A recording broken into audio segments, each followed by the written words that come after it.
poor kid walked lost. Toddler home in the storm. He didn't know baby's dad runs biggest MC. Rain hit the town like it was angry at it, hard, sideways, relentless, turning the streetlights into trembling halos and the gutters into rivers. Mason Reed felt the storm in his bones long before he saw it. It wasn't just the weather, it was the way every porch light died at once, the way the night went too quiet for half a second, and then every dog in the trailer park started barking like they'd recognized a threat. He pulled his hoodie tighter and kept walking anyway, grocery bag cutting into his fingers, bread, a can of soup, and a pack of cheap cough drops for his mom. That was tonight's victory. Lightning split the sky. The thunder that followed shook the aluminum siding of the trailers. Somewhere down the road, a transformer popped and the darkness deepened. Mason took one more step and froze. A small shape stood in the middle of the road, right where the water pooled deepest.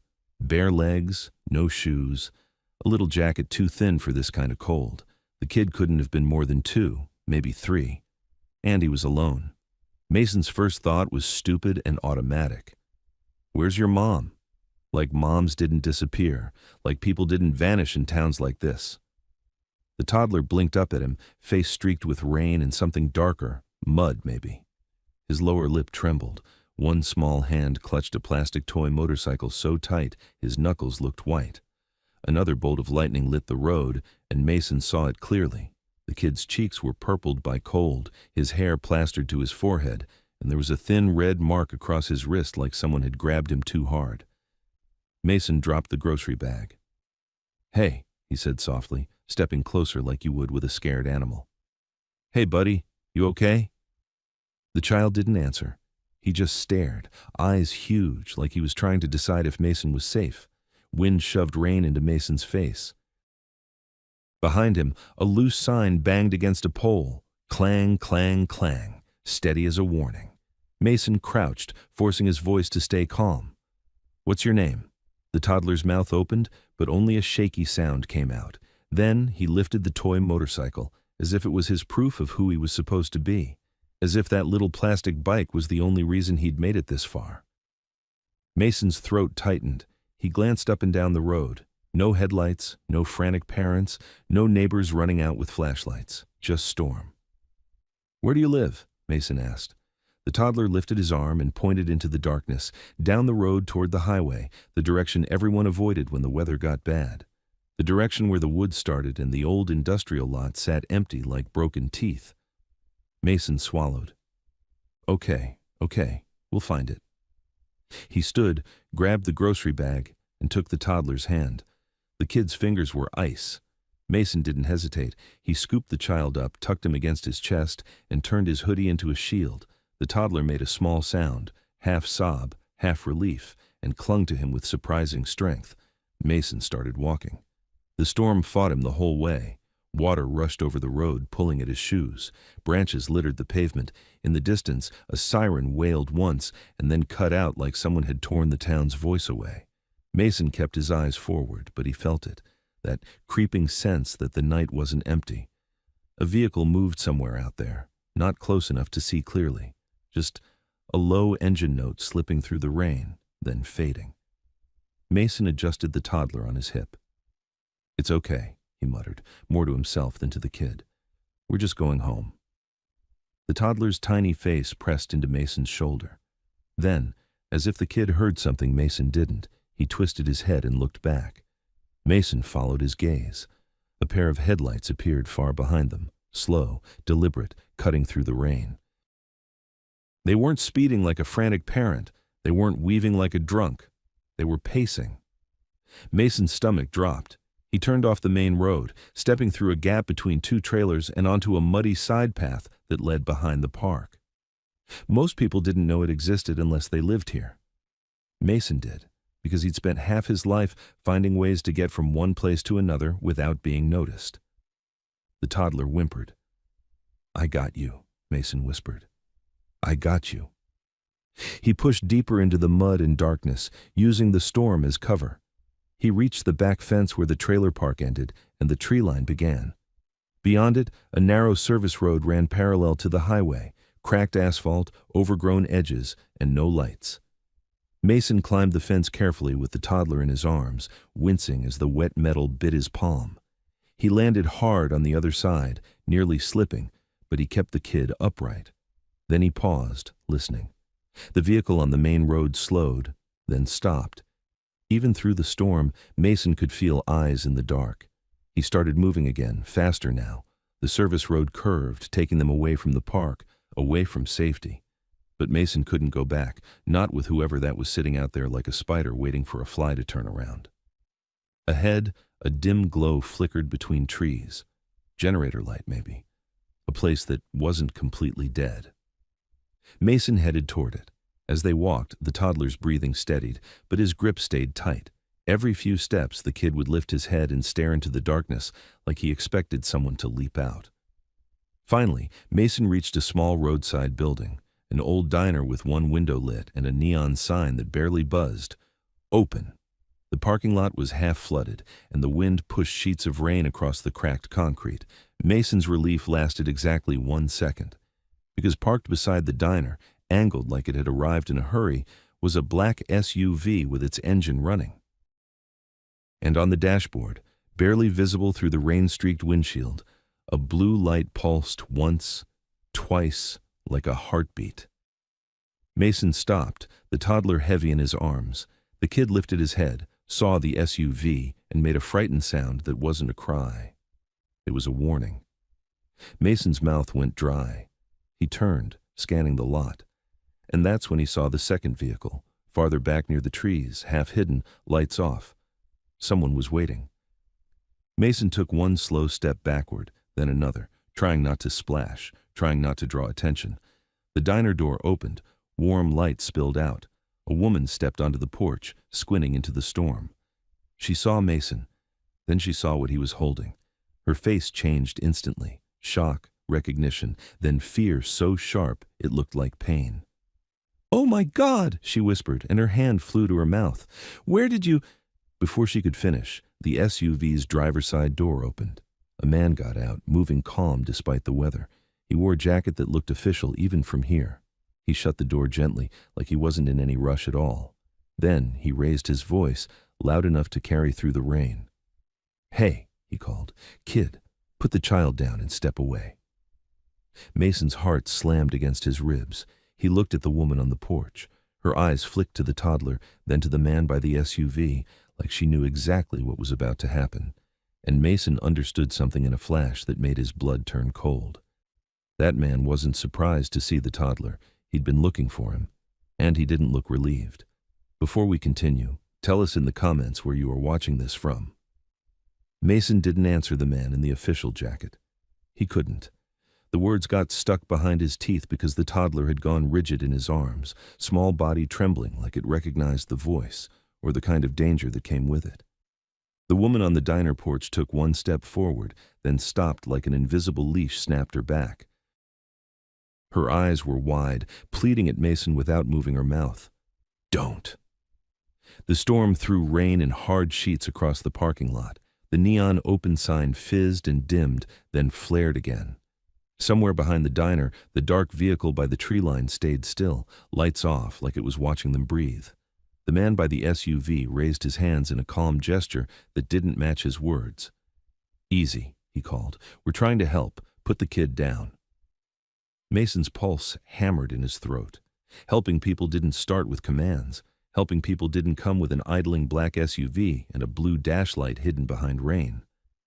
Mason shifted his stance, backing toward the edge of the lot. His shoes sank into water that was already climbing over the curb. The man took 2 slow steps closer, blocking the only straight path to the road.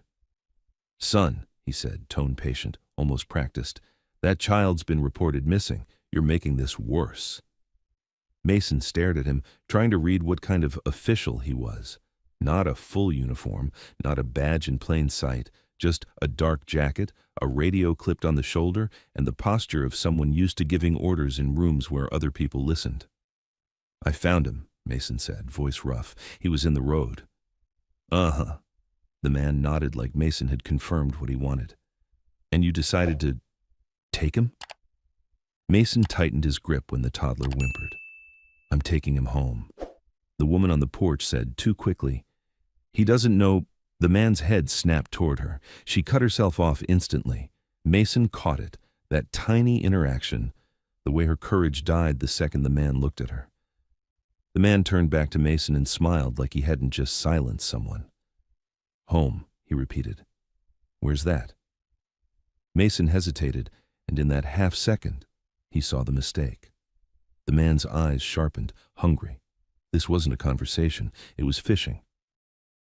The toddler lifted his head again and stared past the man toward the far end of the lot. Mason followed the toddler's gaze. A shape stood under the diner's awning shadow, half hidden behind a support post. For a moment, Mason thought it was just a person taking shelter from the rain. Then, lightning hit, and the flash revealed a leather vest on the figure. A patch, curved at the top like a smile, stitched across the back. The words were too far to read, but the symbol at the center, an iron skull over crossed pistons, was unmistakable even in a split-second glimpse. The toddler made a sound, small but specific, and shoved his toy motorcycle toward that figure like it was a key. The figure didn't move, but Mason felt something shift in the air, like the storm wasn't the only thing that had pressure. The man by the SUV saw the toddler's movement too. His smile faltered, just for an instant, then came back harder. Okay, he said, voice warmer now. Let's do this the easy way. Bring him here. We'll get him back to his father. Mason's stomach dropped. His father. The woman on the porch flinched at that word like it was a name she didn't want spoken. Mason took another slow step back. The man's radio crackled softly, not loud enough to make out words, but enough to confirm there were others listening. Listen, Mason said, trying to keep his tone steady. If he's missing, call the police. I'll wait inside. The man's eyes narrowed. I am the police, he said. He didn't sound proud. He sounded annoyed, like the lie was getting inconvenient. Mason's mouth went dry. He glanced at the SUV again. Blue light on the dash. No marked unit. No visible number plates from where he stood. And that other vehicle, still tucked into darkness. The toddler shifted in Mason's arms, pressing his face into Mason's shoulder again. The kid didn't cry now. He did something worse. He went quiet, the way kids go quiet when they've learned crying doesn't work. The woman on the porch whispered, Please, just come inside. Her voice cracked. Mason made a decision, not a heroic one, not a smart one, just the only one that kept the toddler away from that man's hands.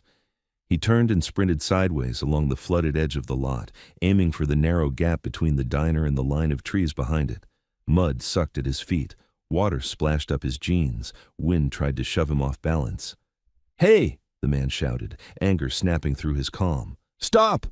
Mason didn't. Behind him, the SUV's engine revved. The toddler clung hard, tiny fingers fisted in Mason's hoodie. Mason hit the tree line and pushed through, branches slapping his face, thorns catching at fabric. The ground back there was uneven, a mess of old gravel and broken glass, and he nearly went down twice but caught himself, keeping the toddler's head tucked against his chest. Headlights burst through the rain as the SUV swung around the diner, searching. Mason dropped low behind a heap of rotting pallets and listened. The SUV slowed, tires cutting through standing water. The man's voice carried, muffled by the storm, but sharp with certainty. He's behind the diner. He can't go far. Mason held his breath until his ribs hurt. Another sound layered in, an engine that wasn't the SUV. Deeper, throatier, more than one. Bikes. Mason's heart slammed so hard, it felt like it moved his whole body. He risked a glance through the slats of the pallets. Down the service road, ghosted by rain, 3 motorcycles rolled in with no headlights, just dim running lights like embers. They moved slow and controlled, not racing, not panicking, like they owned time. The riders wore leather vests, the same skull and piston symbol, now clear as daylight in the lightning. One bike stopped near the far edge of the lot.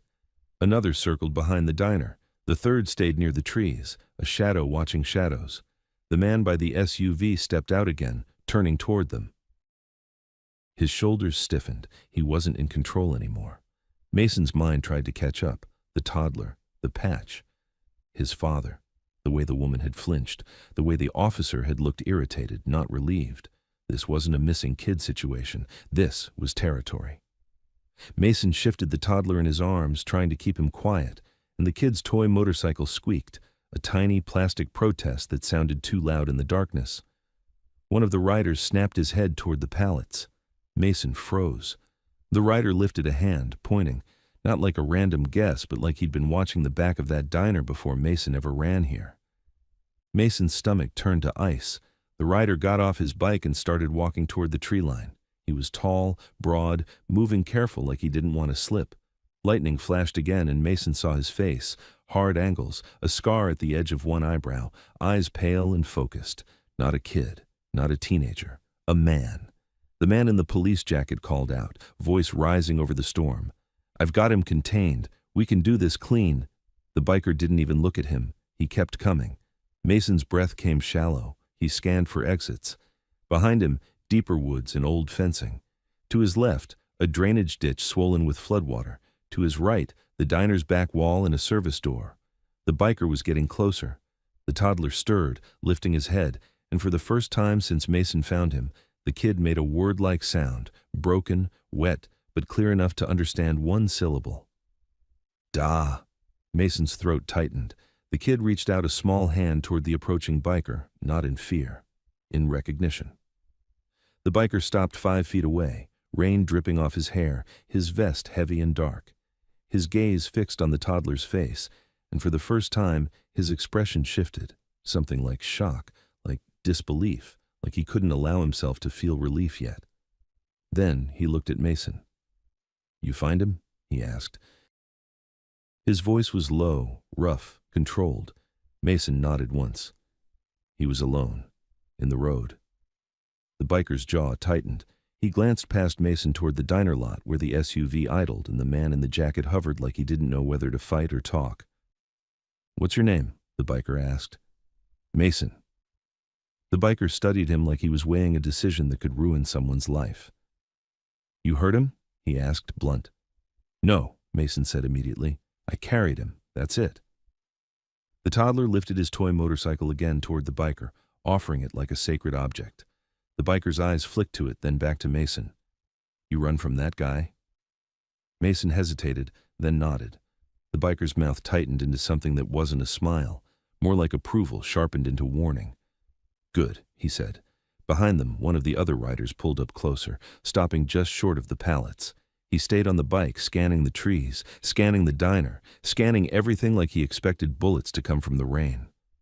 The biker in front of Mason reached into his vest pocket slowly, careful not to spook either Mason or the child, and pulled out a phone. The screen lit his face in harsh blue. He spoke into it without taking his eyes off Mason. "Road captain, I've got eyes on him. Kid's safe." A pause. Then his voice changed, just slightly. "Yeah," he said. "He's with a kid.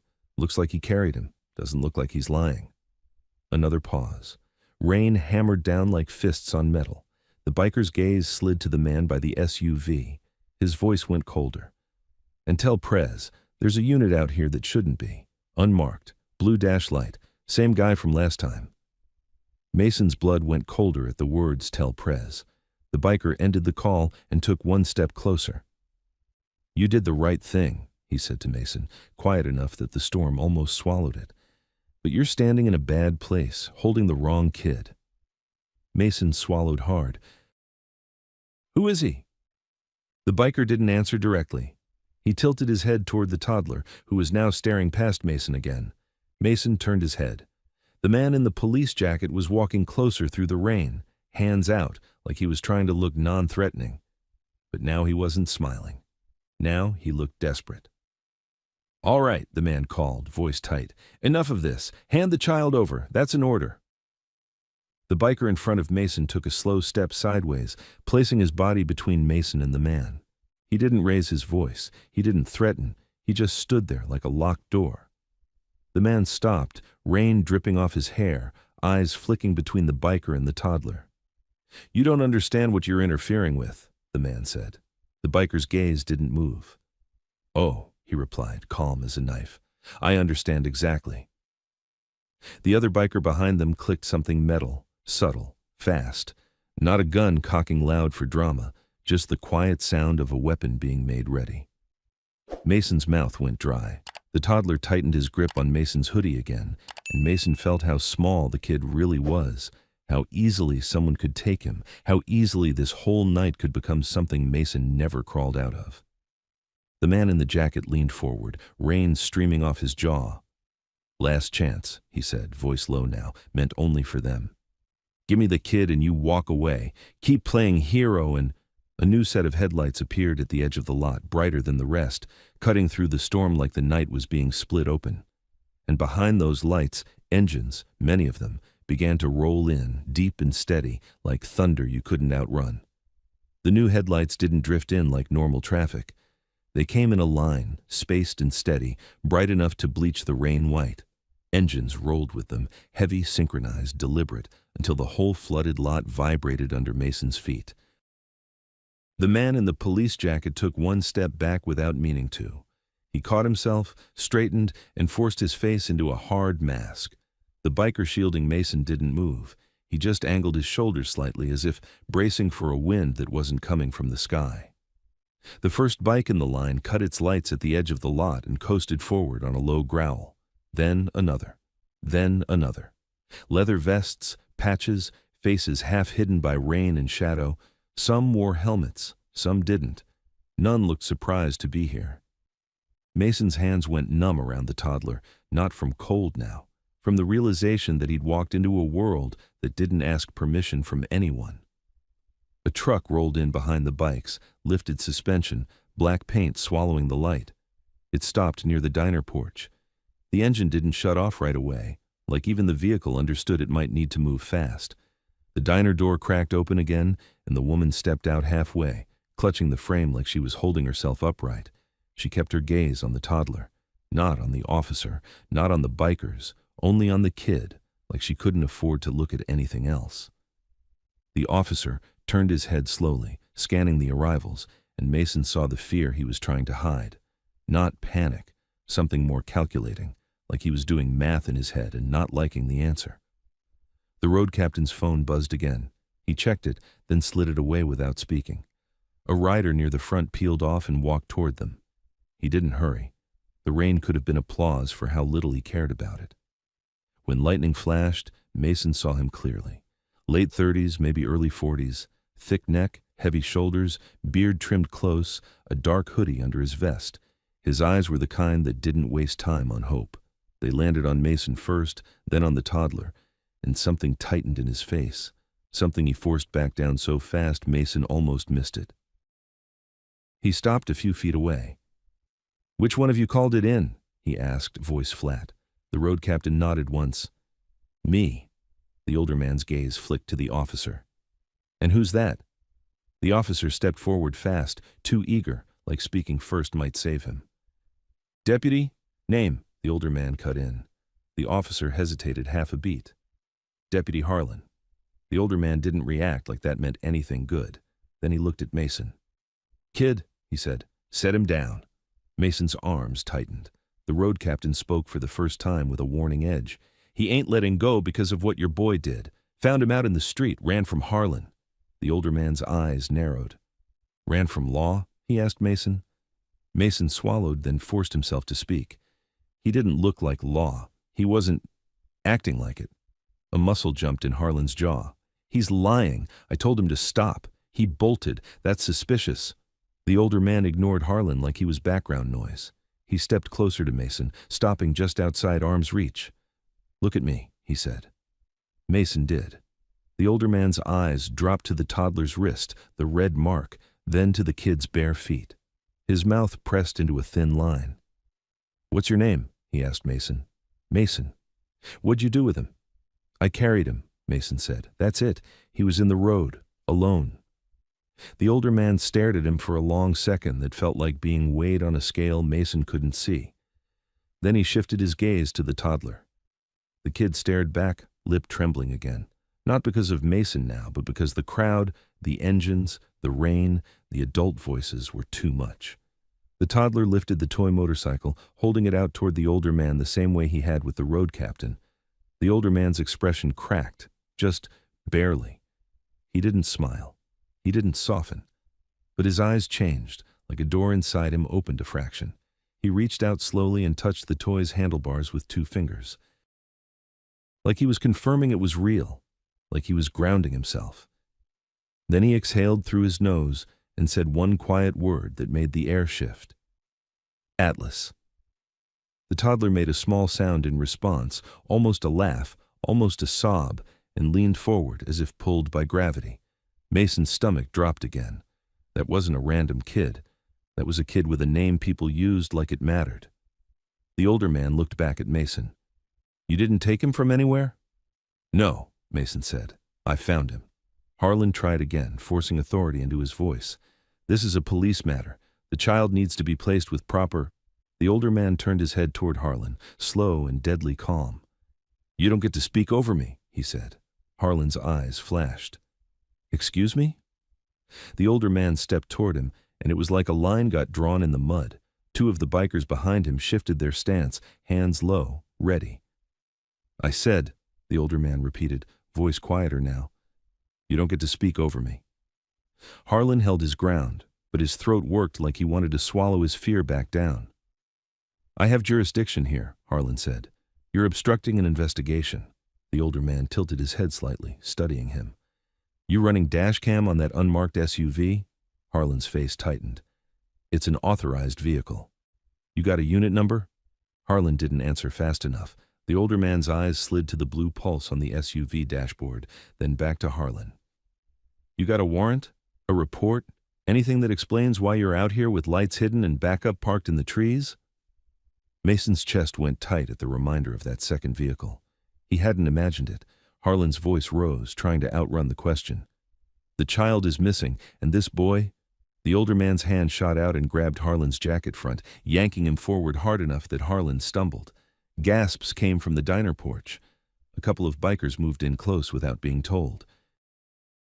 Mason froze, Toddler clinging to him. The older man held Harlan up by his collar like he weighed nothing. You don't get to use my kid as a story, he said, low and brutal. Not with me standing right here. Harlan's face flushed. Your kid? The older man's grip tightened. Yeah, he said. Mine. The word hit Mason like a punch, not because it was surprising now, but because it made everything click into place. The patch, the riders, the way the storm didn't scare them. The biggest club in the region didn't just have a missing kid. Their president's kid had been out in the road in a storm, alone, and someone had been waiting at the diner like a trap was already set. The older man released Harlan with a shove. Harlan staggered back, catching himself. His hand twitched toward his belt, reflex, habit, threat.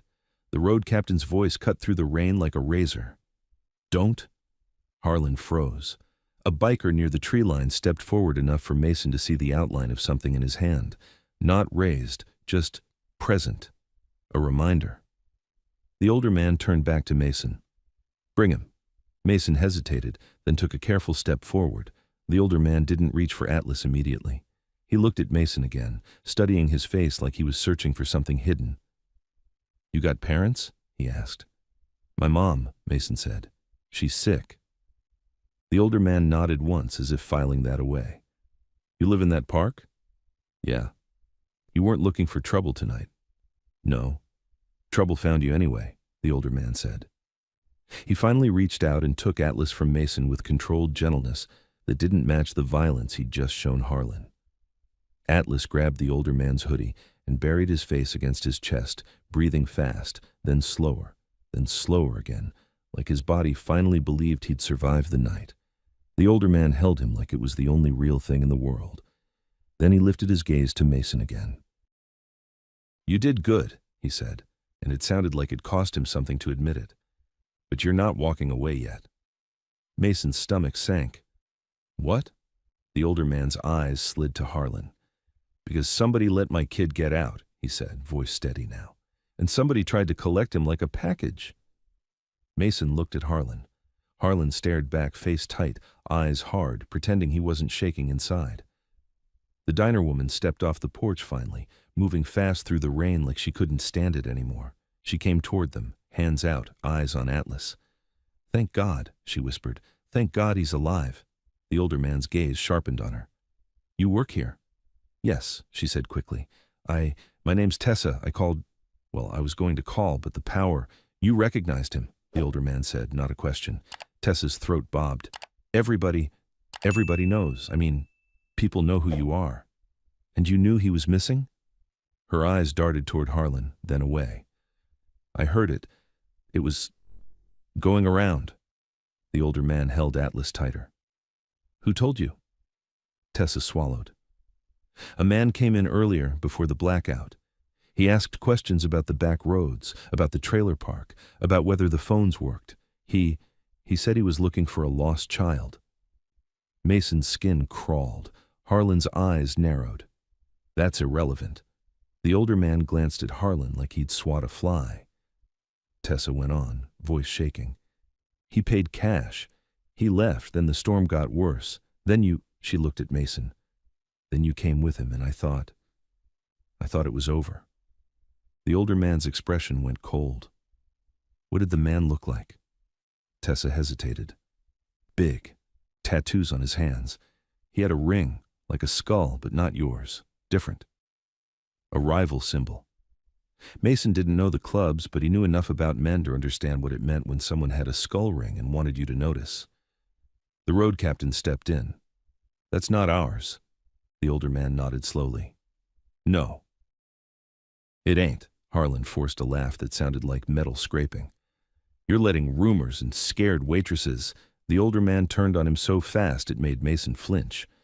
You were here too early, he said to Harlan. That's what's bothering me. Harlan's eyes flashed. I responded. To what? The older man asked. Power's out. Phones are down. You just happen to be sitting in this lot with an unmarked unit and a blue light pulsing like you're fishing in the dark. Harlan's mouth opened, then shut. The older man looked at the road captain. Check the trees. I want eyes on that second vehicle. Quiet. The road captain nodded and motioned 2 riders off. They moved into the storm without headlights, disappearing like smoke. The older man shifted Atlas on his hip and looked at Mason again. You, he said. You're coming inside. Mason blinked. What? Because you saw him first, the older man said. You might be the only honest piece of this night. Mason's throat went tight. I just want to go home. The older man's gaze didn't soften. Home's not safe if this ain't done right, Tessa whispered. Please just listen to him. Mason looked at Atlas, asleep now against the older man's chest like the storm finally couldn't reach him. Mason's voice came out rough. I didn't do anything. I know, the older man said. That's why you're useful. The word useful made Mason's skin crawl, but he didn't see another option. The bikes, the SUV. The way Harlan's eyes kept calculating. They moved toward the diner together, Mason walking beside the older man, the road captain behind them, riders fanning out like a wall. Harlan stayed near his SUV, jaw clenched, watching like he was memorizing faces. Inside the diner, the air was warm and smelled like coffee that had been burnt hours ago. A generator hummed somewhere back in the kitchen. A few locals sat in booths, frozen mid-sip, staring like they'd just watched the world change. The older man carried Atlas to the far booth, sat, and kept the child against him. He pointed across the table at Mason. Sit. Mason sat, hands still shaking. The older man leaned forward slightly, eyes locked on Mason's. Start from the beginning, he said. Every detail, where you found him, who you saw, which way you ran, and why. Mason opened his mouth, and from outside, through the storm and the diner's thin walls, a muffled thud sounded. Then another. Not thunder, something heavier. The door swung open, letting a sheet of rain blow in. One of the riders stepped inside, soaked, breathing hard. We found the second car, he said. The older man didn't blink. And? The rider's gaze flicked to Mason, then back to the older man. It's empty, he said. Still warm. The diner went silent in a way Mason could feel in his teeth. Still warm meant the driver hadn't gone far. Mason's mind snapped back to the flooded lot, the hidden vehicle by the trees, the sensation of being watched before he ever saw headlights. Whoever had been in that car hadn't just been waiting. They'd been close enough to move the moment things shifted. The older man, Prez, kept Atlas tucked against him, one arm around the toddler's back like a seatbelt made of muscle. Atlas slept, mouth slightly open, exhausted the way kids get when fear finally loses its grip. But even asleep, his fingers held the toy motorcycle tight. Prez didn't look at the rider who delivered the news. He looked at Mason. "You said you ran behind the diner," he said. "Service road. Pallets." Mason nodded, swallowing. "Yeah. You see anyone in the trees?" "No, just the car. I saw lights off. I felt—" Mason hated how it sounded, but he forced it out. "I felt someone there." Prez's eyes narrowed slightly, not disbelief, recognition. Tessa hovered near the counter, wringing her hands. A couple of locals in the booths stared like they were watching a movie they couldn't leave. The generator's hum in the back suddenly seemed loud, like a mechanical heartbeat. Road Captain took 2 steps inside, rain dripping from his vest onto the tile. He didn't sit. He didn't relax. His gaze kept cutting to windows, to the door, to the dark corners. "How many?" Prez asked him. "Outside," Road Captain said. "7 with us. 2 went to the trees. 2 are watching the front. We can pull more if you want." Prez nodded once, then his voice went low. "Lock it down." Road Captain pointed at 2 riders near the door. "Back door, now." They moved, boots squeaking on wet tile, and disappeared into the kitchen. A moment later, Mason heard a metallic clack, bolt thrown, chain engaged. Prez's attention returned to Mason, sharp and unwavering. "Tell me exactly what Harlan said to you," he ordered. Mason's throat tightened. "He told me to put the child down and step away. He said it was an order, that the kid was reported missing." Prez's jaw flexed once. "And before that?" "He was already there," Mason said. "The SUV was waiting. He didn't look surprised. He looked like he expected us to show up." Across the diner, Harlan stood near the front window, half in shadow, pretending he was outside the circle while still listening to everything. Rain ran down the glass behind him, making him look warped and distant. He wasn't cuffed. Nobody had touched him since the collar grab, but he had 2 bikers near him who weren't pretending. Harlan's voice cut in, forced calm. "This is illegal. You're detaining an officer." Prez didn't even glance at him. He spoke to Road Captain. "Bring him here." Harlan's posture stiffened. He tried to step back, but one biker's hand touched his shoulder, barely any pressure, and Harlan stopped like he'd hit a wall. "I'm not going anywhere," Harlan snapped. Road Captain's voice stayed flat. "You are." The 2 bikers guided him, not dragging, not brutal, just unavoidable. Harlan's boots scraped the floor as he fought to keep dignity while losing position. They set him in the open space between booths like a piece on a board. Prez finally looked at him. The stare lasted too long. Mason watched Harlan's eyes flicker, trying to find an angle, an ally, a way to turn the room back into his kind of room. Prez spoke softly. "Who called you?" Harlan let out a short laugh. "You think I need a call to respond to a missing kid?" Prez's gaze stayed steady. Phones were down. Harlan's smile tightened. "Radio still works." Prez nodded like he accepted the possibility. Then he asked, "Who on the radio?" Harlan's face hardened. "Dispatch?" Prez leaned forward slightly. "Name?" Harlan's mouth opened, then shut. That half-second was enough. Road Captain shifted his weight, like he could smell the lie turning sour. Tessa's voice came out thin. He was here too fast. Harlan snapped his head toward her. "Shut up!" The room moved at once. One biker's chair scraped back. Another took 1 step forward. The air tightened like someone had pulled a cord. Prez didn't raise his voice. "You don't tell her to shut up." Harlan held Prez's gaze, then forced his eyes away. He tried to breathe like he wasn't outnumbered. Prez pointed at Mason without looking away from Harlan. "Kid says you weren't relieved," Harlan scoffed. "That's subjective." Prez's mouth didn't change, but something in his eyes did. "You got an unmarked SUV with a dash light. You got a second car, warm, empty, parked in my woods. And you got mouthy when my people showed up." Harlan's voice sharpened. "Your people. That's the problem right there." Prez nodded once, slow. "That's the truth right there." He shifted Atlas slightly, adjusting the toddler's head so it rested safer on his shoulder. Then he turned his head toward Road Captain. "Call Gray," Prez said. Road Captain pulled out his phone. Harlan's eyes widened a fraction. "You can't," Prez cut him off. "I can." Road Captain stepped away, murmured into the phone. Mason couldn't hear the words, only the tone, short, clipped, urgent. Prez looked back to Mason. "You said Atlas had a mark on his wrist." Mason nodded. "Like someone grabbed him." Prez's hand tightened on Atlas's back, controlled fury barely contained. And he was barefoot. Yeah. Prez stared at the sleeping child for a moment, like he was forcing himself not to imagine what could have happened if Mason hadn't been walking that road. Then he lifted his eyes to Tessa again. That man you saw earlier. Tattoos on hands, skull ring. What else? Tessa swallowed hard.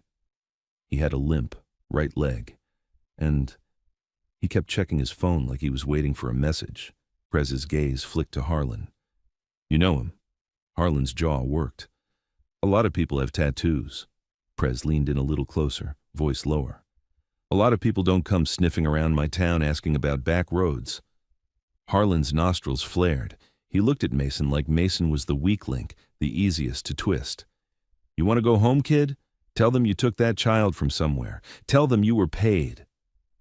Mason stared at him, stunned by how fast he tried to poison the room. I wasn't paid, Mason said. I found him, in the road. Harlan's eyes went colder. Sure you did. Prez's hand moved, quick, precise. He reached across the table and grabbed Harlan's chin with 2 fingers, forcing his face up. The diner held its breath. Prez didn't squeeze hard. He didn't need to. The control was the threat. Try that again, Prez said quietly, and you'll be missing too. Harlan swallowed, and for the first time his bravado cracked all the way to the bone. He blinked fast, then pulled himself together. Prez released him like he was nothing. Road captain returned from the side, phone still in hand. Gray's on his way. 10 minutes. Prez nodded, then looked toward the windows. Lightning flashed again, lighting up the lot outside. Water flowed like a shallow river over the asphalt. Bikes stood in a loose perimeter, riders still mounted, some facing outward as if expecting company. Mason realized something and felt his stomach drop. You said, my home isn't safe, Mason murmured. Prez's eyes slid to him. If you were a trap kid, they'd want you too, because you brought Atlas back. Mason's throat tightened. I don't have anything. That don't matter, Road Captain said. They'll use what you are, poor, alone, easy to blame. Mason's hands clenched under the table. I have my mom. Prez's gaze sharpened. Your mom's at your place right now? Yes. Prez's voice stayed calm, but it hit like a hammer. Then we check on her. Mason's chest tightened with panic. What do you mean, check? Prez stood, Atlas still asleep against him. The room shifted with him like gravity changed. Riders outside turned their heads. Even Harlan straightened, attention snapping into focus. Prez's voice cut through the diner. I want 2 bikes to the trailer park, quiet. No lights, I want eyes on that kid's home. Mason shot to his feet. No, please, my mom. Prez looked at him, and for the first time there was something almost human in it, an understanding of fear that wasn't weakness. That's why we go, Prez said, because if they wanted Atlas, they might have tagged you as the delivery. Mason's mouth went dry. I know, Prez said. They don't care. Road Captain pointed at 2 riders near the door. You and you, move. They were gone in seconds, slipping out into the storm like shadows. Harlan laughed under his breath, trying to claw back control with sarcasm. So now you're running patrols. That's cute. Prez turned toward him slowly. You're coming too. Harlan jerked. What? Prez's voice was flat. You wanted the kid. You wanted Mason. You're going to watch what happens when we check his house. Harlan's face tightened. I'm not leaving this diner. Road Captain stepped close, leaning in just enough. You are. Harlan looked around for someone to save him. Nobody did. Prez shifted Atlas to Road Captain without ceremony. Road Captain took the toddler carefully, cradling him with an awkward gentleness that didn't fit his size.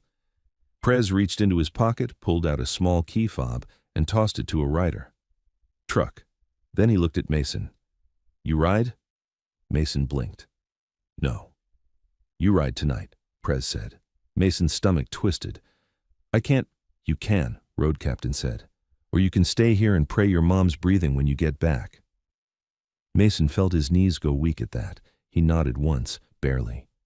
Outside, the storm slapped his face like punishment the moment the door opened. Rain soaked him instantly. The lot was a mirror of black water and broken light. Prez walked ahead, not running, not rushing, just moving like the storm belonged to him. Mason followed, trying not to slip. A biker fell in behind him, close enough that Mason could feel him without looking. They reached a motorcycle, big, black, idling low. The rider swung off and nodded toward the back seat. "Get on," the rider said. Mason hesitated. "I've never—" The rider grabbed Mason's elbow and guided him like you'd guide a kid onto a horse. "Hold the grab bar, wrap your legs, don't panic." Mason climbed on, hands shaking, rain blurring everything. Prez climbed into the truck, driver's side, engine already rumbling. He glanced over once, eyes hard. "Stay behind me," he said. The convoy moved. Bikes rolled first, lights low. The truck followed. Water kicked up from tires.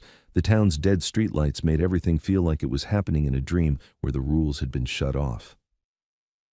As they approached the trailer park, Mason's heart started pounding so hard he felt sick. The road into the park was half flooded and branches hung low like claws. Mason saw his row, saw his trailer, and his stomach dropped through the pavement because the front door wasn't shut. It was open, just a crack, like someone had left in a hurry. The bike slowed. Mason's voice came out raw. That door was closed. Prez's truck rolled to a stop behind the bikes. The engine stayed on. The windshield wipers thumped like a countdown. Two riders dismounted and moved toward the trailer, silent, fast, spreading out, one to the side window, one to the back. Mason tried to get off the bike, but the rider behind him gripped his shoulder. "Stay," he warned. Mason's chest burned. "That's my mom." The rider's grip tightened. "Stay alive." Prez got out of the truck, rain soaking him instantly, and walked toward the trailer. He didn't carry a flashlight. He didn't need one. His presence alone made the darkness feel smaller. He reached the steps, paused. Then he lifted one hand and pushed the door open. It swung wide. Warm air spilled out, too warm for a broken-down trailer in a blackout. And inside, from the darkness, a voice said softly, like it had been waiting for Mason specifically, "About time." The voice came from inside Mason's trailer like it had always lived there. Soft, confident, not shouted over the storm, spoken like the storm was irrelevant. Mason's breath caught. Every muscle in his body tried to launch him off the bike. "Stay," the rider behind him warned again, grip iron on Mason's shoulder. Mason couldn't, not with his mother in there, not with the door open and that voice waiting like a spider in a web. Prez stepped into the doorway without hesitation, shoulders filling the frame. Rainwater rolled off him and onto the warped porch boards. From where Mason sat, he couldn't see inside, only darkness and a faint warm glow like a lamp had been lit somewhere in the back, warmth in a blackout. Mason's stomach turned. Prez didn't raise his voice. "Step out," he said. A pause, then the voice again, amused. "Nah. I'm good right here." The rider at Mason's side, one of the two who'd flanked the windows, shifted, taking a position angled toward the back of the trailer. The other biker by the side window leaned closer, listening. Mason's throat burned. "Mom," he tried to call, but the word came out broken. No answer. Inside, the voice chuckled, and Mason hated how familiar it sounded now, like he'd heard it before in some cheap store, some gas station, some place where men like that always pretended they were harmless. "You the kid?" the voice asked casually. "Mason?" Mason went cold. He didn't answer. Prez's head tilted slightly, as if he'd heard the name, too. He glanced back once, eyes cutting to Mason. The stranger inside continued, calm as a man sitting in his own living room. "I told you we'd meet, didn't I?" Mason's mind flashed, too fast, too sharp, back to the diner. Tessa's description, tattoos on hands, skull ring, limp, checking his phone like waiting for a message. He was asking about the trailer park. He'd been building a route, a timing, and the storm was the cover. Prez took one step deeper into the doorway. His silhouette swallowed what little light existed inside. "Last warning," Prez said. "Step out." "Or what?" the voice replied. Prez didn't answer. Silence was his threat. Then the voice changed, still soft but now edged with something sharper. "I don't think you want to do that," it said. "Not with your kid asleep back at your little diner." Mason's blood stopped. The rider behind Mason swore under his breath, low and vicious. Prez didn't flinch, but something in his shoulders tightened, like a wire pulled too far. "You don't have my kid," Prez said. The voice laughed gently. "I don't need to have him. I just need you thinking I do." Mason's hands clenched the grab bar so hard his knuckles ached. He realized sickly what this was: a distraction, a split, a pressure point. Someone inside was stalling Prez here while something else moved elsewhere. Prez spoke, controlled. "Who are you?" The voice sighed like it was bored. "Come on, you know my work." A shape shifted inside the trailer, closer to the doorway now. Mason caught a glimpse, just a shadow moving past the warm light. Then a hand appeared in the doorway, tattooed across the knuckles, a heavy skull ring catching the faint glow.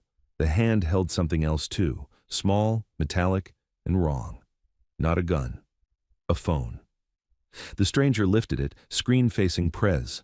On the screen, a camera view played, grainy, dark, rain-streaked. Mason's heart jumped into his throat. It was the diner. The camera angle was from outside, near the back, looking in through a window. Mason could see Road Captain at the far booth, and Atlas, small body asleep against Road Captain's chest. Mason felt the world tilt. No, Road Captain had no idea he was being watched. None of them did. The stranger's voice turned silky. "You walked away from him," he murmured. "That's a bad habit for a father." Prez's eyes went flat. "If you can see him, you're close," the stranger hummed. "Smart." Then, from somewhere deeper inside the trailer, came a muffled sound, a small groan, weak, familiar. Mason's chest exploded. "Mom!" he shouted, and the biker behind him finally let go because Mason tore free. Mason hit the mud, slipped, caught himself, and sprinted toward the steps. Two bikers moved to intercept him, but Prez threw one hand out without looking. "Stop," and they froze. Mason reached the porch and looked past Prez into the trailer. The warm glow came from a lantern on the kitchen counter, turned low. Shadows filled the corners, and on the floor near the couch, Mason's mother lay on her side, wrists tied with duct tape, mouth taped, eyes half open and glassy with pain. She was alive. Barely. Mason tried to step inside. Prez's arm shot out, blocking him like a steel bar. "Don't," Prez said, not unkind, final. "He wants you in here." Mason's eyes burned. "That's my mom!" The stranger inside shifted again, just out of clear view. His tattooed hand waved the phone lightly like it was nothing. "Kid's got spirit," he said. "I like that. Reminds me of the old days when people still fought for their own." Prez's voice stayed calm. "What do you want?" The stranger laughed. "What do I want? I want you to bleed for thinking you own this town." Prez didn't move. "Name your price." The stranger's amusement faded for the first time. "It ain't money." He took one slow step into the doorway light, enough for Mason to see him properly. Big, broad, wet hair plastered back, a limp in his right leg, subtle but real, tattoos crawling up his hands and wrists. His eyes were bright with a kind of joy that didn't belong in human beings. He looked at Mason like Mason was a tool he'd already picked up. Then he looked at Prez. "I want you to choose," he said softly. Prez's gaze didn't flicker. "Choose what?" The stranger lifted the phone again, tilting it so the diner footage stayed visible. "You got your son," he said, "and you got this kid's mom, and you got this kid." His eyes slid to Mason, hungry. "Now," the stranger whispered, "I want to see if you're the kind of man who saves his blood, or the kind who saves his reputation." Mason's mind raced. He couldn't process it, couldn't understand how this was real. Prez spoke once, low. "You're not leaving here." The stranger smiled. "I'm already gone." And then, like he'd timed it with the storm, a loud crack sounded from the far side of the trailer, glass shattering. A biker outside shouted, "Back window!" Prez's head snapped toward the sound. The stranger moved, fast. He shoved the door wider with his shoulder, threw something small at the porch. Mason didn't even see what it was. Then a harsh, blinding white burst filled the doorway. Mason's eyes flooded with light and pain. His ears rang like a bell had been hit inside his skull. He stumbled back, half blind. Shouts erupted. Boots hammered mud. Engines roared to life in the distance. Through the ringing, Mason heard Prez's voice, hard, furious, unmistakably afraid for the first time. "Atlas, call in, now!" Mason blinked tears and rain away, trying to see. The doorway was chaos. The lantern inside toppled, spilling light across the floor. Mason's mother wriggled weakly, taped mouth trying to scream. A biker sprinted around the side of the trailer toward the back. Another ran past Mason into the rain. Prez stepped into the trailer, moving straight to Mason's mother. He ripped the duct tape off her mouth in one savage pull. She gasped, sobbing. "Mason," she choked. He said they'd take you." Mason's blood ran cold. "Who?" Prez's voice was tight. "Not one man." Outside, a motorcycle engine screamed, high RPM tearing away fast. Another sound followed it, a truck door slamming, tires spinning in mud. Mason staggered to the porch edge, trying to see through the rain. Headlights flashed between trailers. A vehicle was moving through the park, fast. And for 1 second, Mason saw the silhouette of a man on a bike, hunched forward, riding hard, while something small hung from his left side like a sack. Mason's heart stopped. Not Atlas, smaller. A woman. No, wait, it wasn't a woman. It was Tessa, hair whipping, hands bound, mouth covered, being dragged against the rider's side as he sped through the flooded lane. Mason's stomach dropped into nothing, because Tessa had been the only witness who could describe him, and now the storm swallowed them whole. The biker behind Mason grabbed his hoodie and yanked him back off the porch before Mason could launch himself into the flood.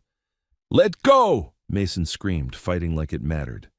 "It does matter," the biker snapped back, voice low and lethal. "Not like that."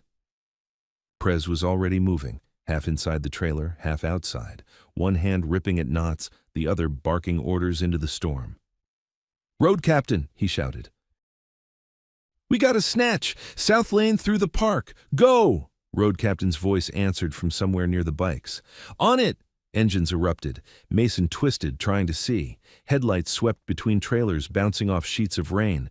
A bike tore through the lane, water spraying like a wake, following the path where the kidnapper had vanished. Tessa's scream didn't carry. The storm ate everything. Inside, Mason's mom wheezed, eyes wild, voice rasping. "Mason, listen." He came in calm, like he knew where everything was. He said you brought the baby back." Prez's head snapped toward her. "Did he touch a phone? Any calls? Any names?" She coughed, shook her head weakly. He kept checking his screen, like he was waiting for a signal. A signal. The diner footage, the timing, the flashbang. Mason's chest heaved. Why did he take Tessa? Prez's gaze cut to him, hard, because she saw him and because he needs us blind. A rider ran up to the porch, rain streaming off his face. Back windows busted. He went out that way. Prez nodded once. He planned it. Mason tried to step forward again, but the biker behind him stayed close, keeping Mason from turning into a liability. Then the radio on the biker's shoulder crackled, loud enough to punch through rain. "Road captain, he's not alone," a voice said. "2 bikes, one's running escort." Prez's jaw tightened. "Rival crew?" "Don't know yet. No lights, moving clean." Mason's blood went cold at the word escort. That meant this wasn't a lone predator. It was a team. And then, another crackle, another voice sharper. "Prez, you're not going to like this. Harlan's SUV, gone." Prez turned his head slowly, eyes narrowing. "What?" "Unmarked unit left the lot, took off right after the flashbang. He's running." Silence hit hard. Mason's mind tried to stitch it together. Harlan at the diner, pretending to be Law, trying to take Atlas. Now the kidnapper hits Mason's trailer and snatches the witness, and Harlan disappears like smoke. Prez's eyes flicked toward the lane, then toward Mason, and for the first time, Mason saw something in him that wasn't just fury. Calculation. A man rearranging the board mid-game. "This is coordinated," Prez said. Mason's voice cracked. "So Harlan's with him." Prez didn't answer like it was a theory. He answered like it was a fact. "Yeah." Mason's mom grabbed Mason's sleeve with taped wrists, fingers weak. "Mason, don't go. Please." Mason swallowed, eyes burning. "I have to," Prez cut in, voice flat. "You're not going." Mason jerked his head toward him. "They took her because of me." "They took her because she can identify him," Prez said. "They'll take you next because you can identify Harlan. That's what this is. Cleaning up the night." Mason's breath came fast. "Then let me help. Please." Prez stared at him for a long second, then looked away toward the road like the decision irritated him. "Get his mom secured," Prez barked to 2 riders. "Bring her to the truck, now." They moved into the trailer carefully, lifting Mason's mom with surprising gentleness. She cried out once, not from pain, from fear, then clung to Mason with her eyes as they carried her out. Mason's hands clenched uselessly. A bike rolled up hard into the lane, tires cutting through water. The rider leaned low to Prez. "Captain says they're heading toward the old river lot," the rider said. "Same direction as the industrial yards. They're moving fast." Prez's head turned to the highway direction, the one Atlas had pointed toward earlier, the one Mason had felt like a mistake the moment he started walking that night. Prez exhaled slowly through his nose. "They're hurting us," he said. Mason's throat tightened. "To what?" Prez's eyes stayed on the dark road. "To a place where they can control angles, control exits, control the story." A thunderclap cracked overhead. The power lines hummed and swayed like they were alive. Road captain's voice crackled again through someone's radio, urgent now. "Prez! They just threw a roadblock up, down tree across County 6. They knew our route." Prez's jaw flexed. "Of course they did." Mason stared at him. "How could they know?" Prez finally looked at Mason again.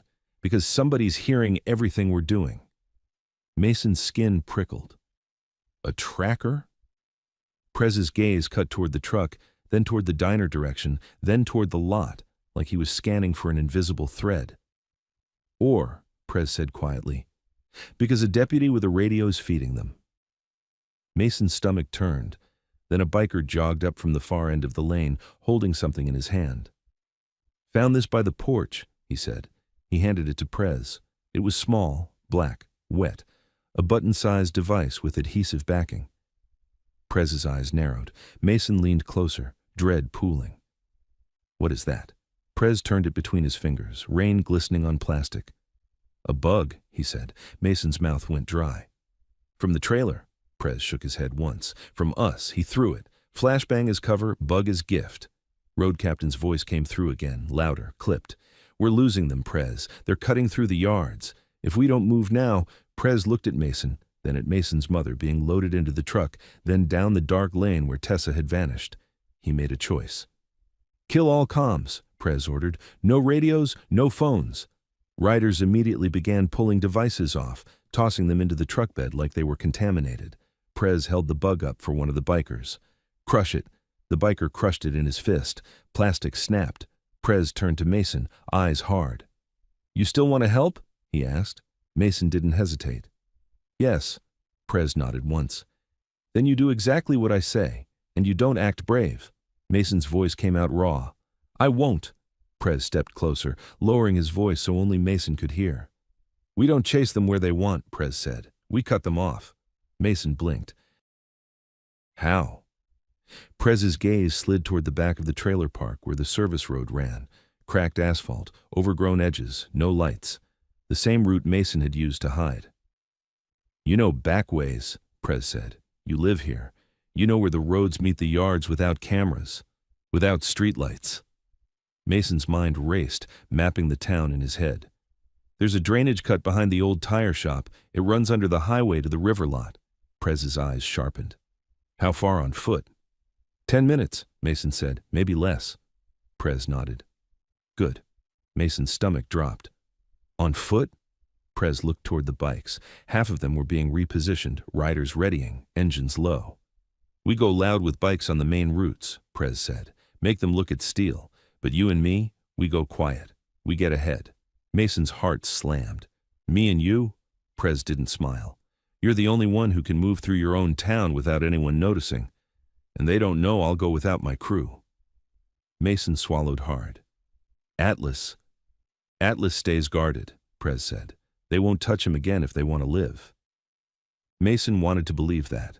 The night had already proved people didn't care about living. Prez opened the truck door and reached in. He pulled out a dark rain jacket and tossed it to Mason.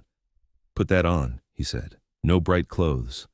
Mason shoved his arms through it with shaking hands. Prez leaned in, his voice dropping to something colder. "If they hurt that woman because of you," Prez said, "you'll never forgive yourself." Mason's throat tightened. "I know."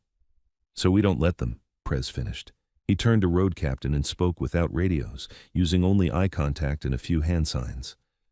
Road captain's jaw tightened, then he nodded and motioned riders into two groups. One group went toward the road, engines rising. Prez grabbed Mason by the shoulder. "Move," he said. They ran. Not down the lit lanes, through the mud, behind trailers, through gaps Mason had used his whole life to stay invisible. Rain clawed at them, cold and heavy. Mason's lungs burned. Prez didn't slow. He moved like he'd done this before, like he understood back alleys the way he understood violence. They reached the tire shop, abandoned, windows busted, a sign hanging crooked. Behind it, the drainage cut yawned open, swollen with storm water rushing through the concrete channel like a river. Mason stared down into it. "If we go in there." "We go in," Prez said, already climbing down the slick slope. Mason followed, slipping once, catching himself with palms that stung against wet concrete. The tunnel mouth under the highway was black. Water surged in, knee-deep, cold enough to steal breath. Prez stepped into it without hesitation. Mason stepped in after him and gasped at the shock. They waded forward, water pushing hard against their legs, the roar of rain and runoff echoing like a living thing. Ahead, the tunnel narrowed. Darkness thickened. Mason's heart pounded. Then, faintly through the roar, he heard something else, a scream, muffled, female, and close enough that Mason felt it in his bones. Prez stopped, head tilting like a predator catching scent. Mason's breath came out in white fog. "That's her." Prez's voice dropped to a whisper. "Yeah." They moved faster, splashing quietly as two men could in rushing water. And then, up ahead, a dim light flickered, just a sliver, coming from a side opening in the tunnel. Voices, too, two of them, low, laughing, and in between them, a weak, muffled sob. Prez pressed a hand against Mason's chest, stopping him dead. "Listen," Prez whispered. "You see anything, you don't shout, you don't run, you wait for my signal." Mason nodded, throat tight. Prez leaned close, voice barely audible over the water. "If this goes wrong," he said, "they'll kill her first to punish you." Mason's stomach twisted into knots. Prez's eyes locked on the flickering light. Then he lifted two fingers. "Wait," and stepped toward the side opening. Prez moved like the tunnel belonged to him, one step, then another, feet sliding on slick concrete without losing balance. He kept his shoulders low, head angled, listening to the voices ahead the way a dog listens for a door opening. Mason stayed where he was, water shoving at his knees, hands clenched so hard his fingers hurt. The side opening was a cutout in the wall where runoff fed into the main channel. It was half hidden behind a dangling sheet of plastic and broken boards wedged there, old junk somebody had used to block the draft. Behind it, a dim lantern glow flickered, weak but enough, and the voices were closer now. Two men, laughing like the storm was entertainment. "Told you he'd come," one of them said. "You don't snatch a waitress and not get a response." The second voice, lower, amused. "He ain't just coming. He brought the kid too. That's the best part." Mason's blood ran cold. The kid. They meant him. A muffled sound. Tessa gagged, followed, and Mason's stomach twisted. It wasn't just fear in that sound. It was pain. Prez stopped at the edge of the opening. He didn't rush. He waited, watching their shadows dance on the wet concrete. Mason held his breath. Prez lifted one finger. "Stay." Without looking back, then eased through the plastic and boards. Mason couldn't see everything from where he stood, but he could see enough. A wider chamber beyond the cutout, where the tunnel expanded into a maintenance space. The floor was drier there, water running in thin streams. A lantern sat on an overturned bucket. Two men stood near a metal utility door, rusted, bolted, like it hadn't been used in years. And Tessa was on the ground, wrists bound behind her back, ankles taped. Her mouth was covered. Her hair was soaked and stuck to her face. Her eyes were open, wild and pleading. One of the men had tattoos on his hands, skull ring. The limp in his right leg was real when he shifted weight. Mason's heart tried to climb out of his throat. The same man from the trailer. The second man wore a hood and gloves. Bigger frame, less expressive, the kind of person hired to be quiet. He held a short crowbar like it was part of his arm. The skull ring man was talking, casual. "Harlan says the boy's with him, says he's scared enough to do something stupid. That's what we want. Stupid, loud, messy." Harlan. Mason's vision narrowed. The deputy wasn't just involved, he was a coordinator. Prez stood just inside the chamber's shadow. For a second, Mason thought the men would notice him. But they didn't. The lantern glare made them blind to the dark, and the storm noise kept their ears lazy. Skull Ring Man tapped his phone screen. "We got eyes on the diner still?" he asked. The hooded man nodded once. "Camera's up. Battery's good." Skull Ring Man smiled. "Good. Let Prez think he's outsmarting the storm. Meanwhile, we pull him where we want him."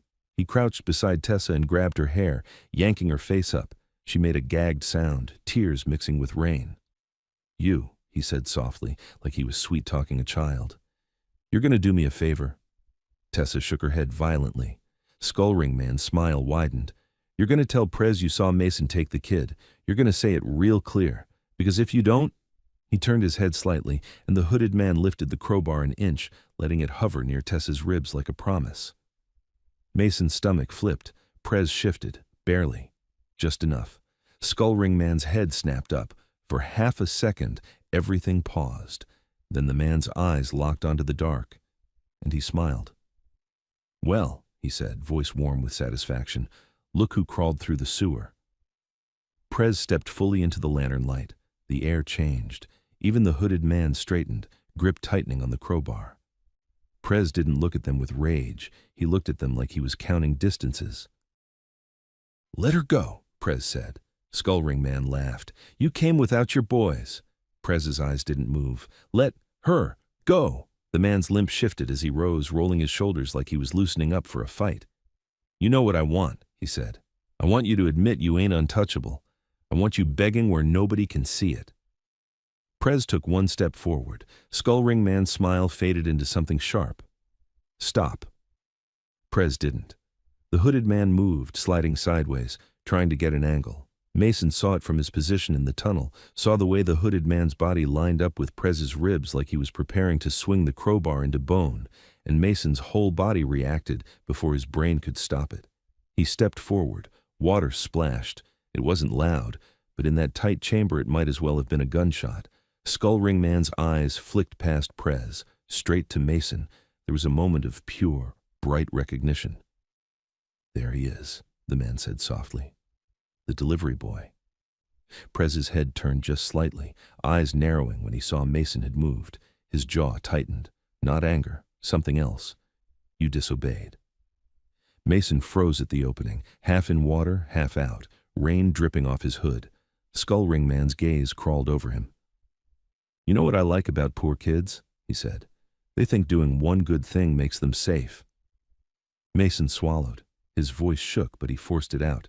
"Let her go. This doesn't have to—" Skull Ring Man interrupted with a laugh that carried no humor. "It already does." He nodded once to the hooded man.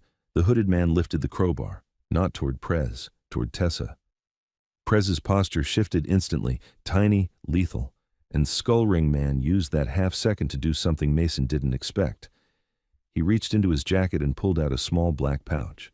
He tossed it into the water near Mason's feet. It hit with a slap, then started to fizz, white smoke spitting out fast. Mason's eyes widened. "No!" Smoke surged up, thick and choking, mixing with mist and tunnel air, turning everything into a blur. Tessa's muffled scream cut through.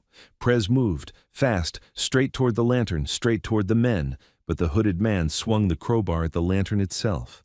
Metal hit glass. The lantern shattered and darkness slammed down like a door. In the black, Mason heard footsteps running, a wet scrape, someone dragging Tessa. Prez's voice snapped through the dark, furious. "Mason! Back!" Mason coughed, eyes burning. He tried to step backward, but his boot caught on something in the rushing water. He went down hard, shoulder slamming the concrete. The smoke stung his throat.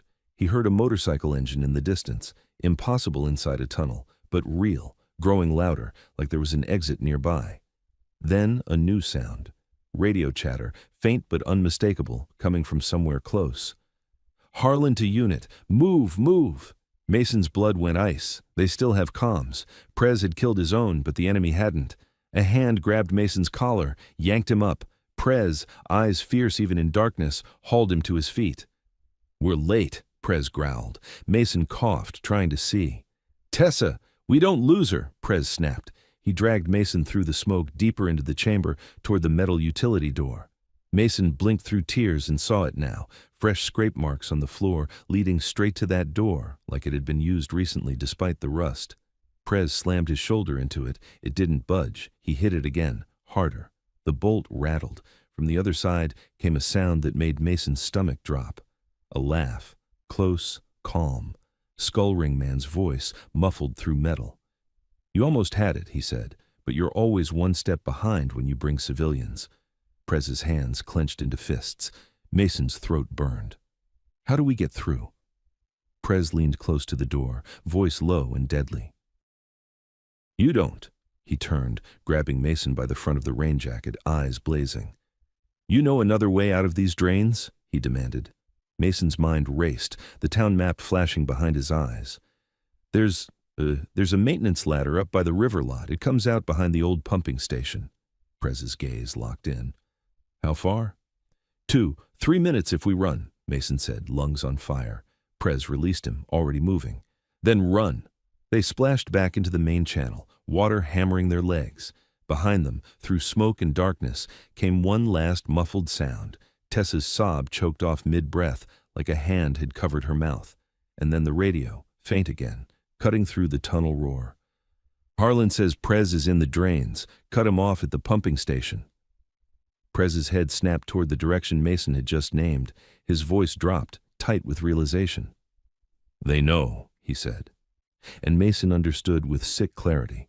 The trap wasn't just for Prez anymore. It was for him, too. They ran like the tunnel was chasing them. Water slapped Mason's thighs, stole his footing, tried to pull him backward. The storm above roared through cracks in the concrete like the world was breathing down their necks. Prez moved ahead without slowing, shoulders squared, eyes locked forward, as if the darkness was a hallway he'd walked 100 times. Mason's lungs burned. Every breath tasted like wet metal and smoke. Behind them, the chamber was gone, swallowed by distance and the thick, damp air. But Mason could still hear the echo of that laugh through the door, still hear the radio voice like a ghost in the concrete. "Harlan says Prez is in the drains. Cut him off at the pumping station." They weren't just chasing anymore. They were being guided, herded, like animals. Mason stumbled on a slick ridge of concrete and caught himself with a palm in the water. Pain shot up his wrist. Prez grabbed his sleeve and yanked him upright without breaking stride. "Focus," Prez growled. "I am," Mason rasped, though his brain was screaming. Ahead, the tunnel angled up slightly, the water thinning from knee-deep to shin-deep. Mason recognized it, barely, because the air changed, less heavy, less enclosed. A faint draft. "The ladder's coming," Mason said, voice shaking. Prez nodded once, not wasting breath. Then a sound rolled through the tunnel, distant but unmistakable. Not thunder, engines, more than one, above them. Mason's stomach dropped. "They're already there." Prez didn't answer. He didn't need to. The fact was in the sound. They rounded a bend and Mason saw the ladder. A rusted vertical climb bolted into the wall where the tunnel widened under the pumping station. Above it was a square maintenance hatch, metal, heavy, wet. And beside the ladder, something else. A thin wire stretched across the tunnel at chest height. Mason froze mid-step. "Stop!" Prez stopped instantly, eyes cutting to the wire. It was nearly invisible in the dim, but it shimmered when lightning flickered through a crack up top.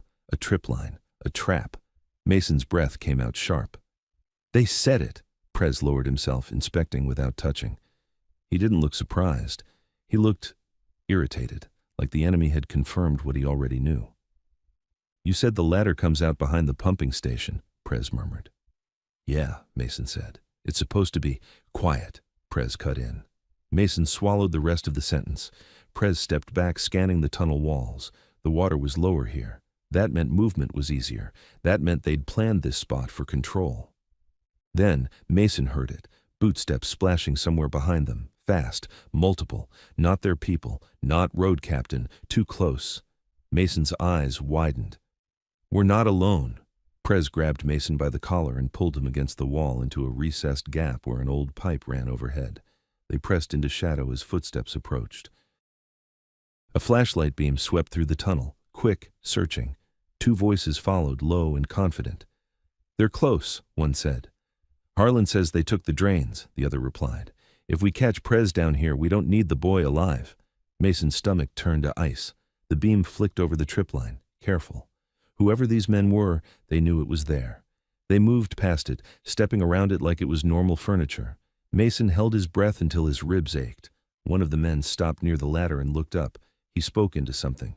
Earpiece, maybe. "Positioned," he said. "We got the hatch covered. If he climbs, he dies." A pause, then the man's voice softened, almost pleased. "What about the girl?" The answer came from the earpiece, faint but audible in the tunnel's echo. "Moving her now. River lot, same deal. Prez shows, she breathes. Prez doesn't, she floats." Mason felt nauseous. Prez's jaw clenched so hard it looked like it would break teeth. His hand, low by his thigh, made a small motion, 2 fingers, then a fist. A signal. Mason didn't know what it meant, but he understood it wasn't meant for him. Then the truth hit him with a cold punch. Prez had walked into this with only Mason. No radios, no phones, no backup. And the enemy had men on both sides. They were pinned. The men at the ladder shifted position. One stood near the wire, watching the tunnel behind them. The other hovered under the hatch, ready. They were waiting for movement, for panic, for a mistake. Mason's thoughts raced. If we go back, we run into the guys behind us. If we go forward, the ladder's covered. If we trigger the wire, we're done. Prez leaned close to Mason's ear, voice barely a breath. "You said there's a cut that feeds the river lot," he whispered. Mason swallowed. "Yeah, it branches earlier, before the chamber." Prez's eyes narrowed. "And you didn't mention another way up." Mason's throat tightened. There's an emergency outlet. It's not a ladder. It's a slope, under the old bridge. It usually stays flooded." Prez's gaze sharpened. "Can we move through it?" Mason hesitated. "In this storm? Maybe, but it's tight, and it—" "Then that's where we go," Prez whispered. Mason's mouth went dry. "But that leads right toward the river lot." Prez didn't blink. "Exactly." Mason stared at him, confused. "That's where they're taking Tessa." Prez's voice dropped, cold and precise. "They want me to show up late," he said, "so they can make it public, so they can make me choose in front of someone with a camera, so they can make a story out of it." Mason's stomach tightened. "A camera?" Prez nodded, eyes fixed on the 2 men guarding the ladder. "Same way they had eyes on the diner, same way they want her to lie." Mason's heart hammered. "So what do we do?" Prez leaned even closer. "We don't arrive the way they expect," he whispered. "We arrive from the river." A laugh echoed faintly through the tunnel. One of the guards was joking about something, relaxed because he believed the trap was perfect. Prez waited until the flashlight beam turned away. Then he moved, fast. He reached down into the water and grabbed a broken chunk of concrete, heavy, jagged.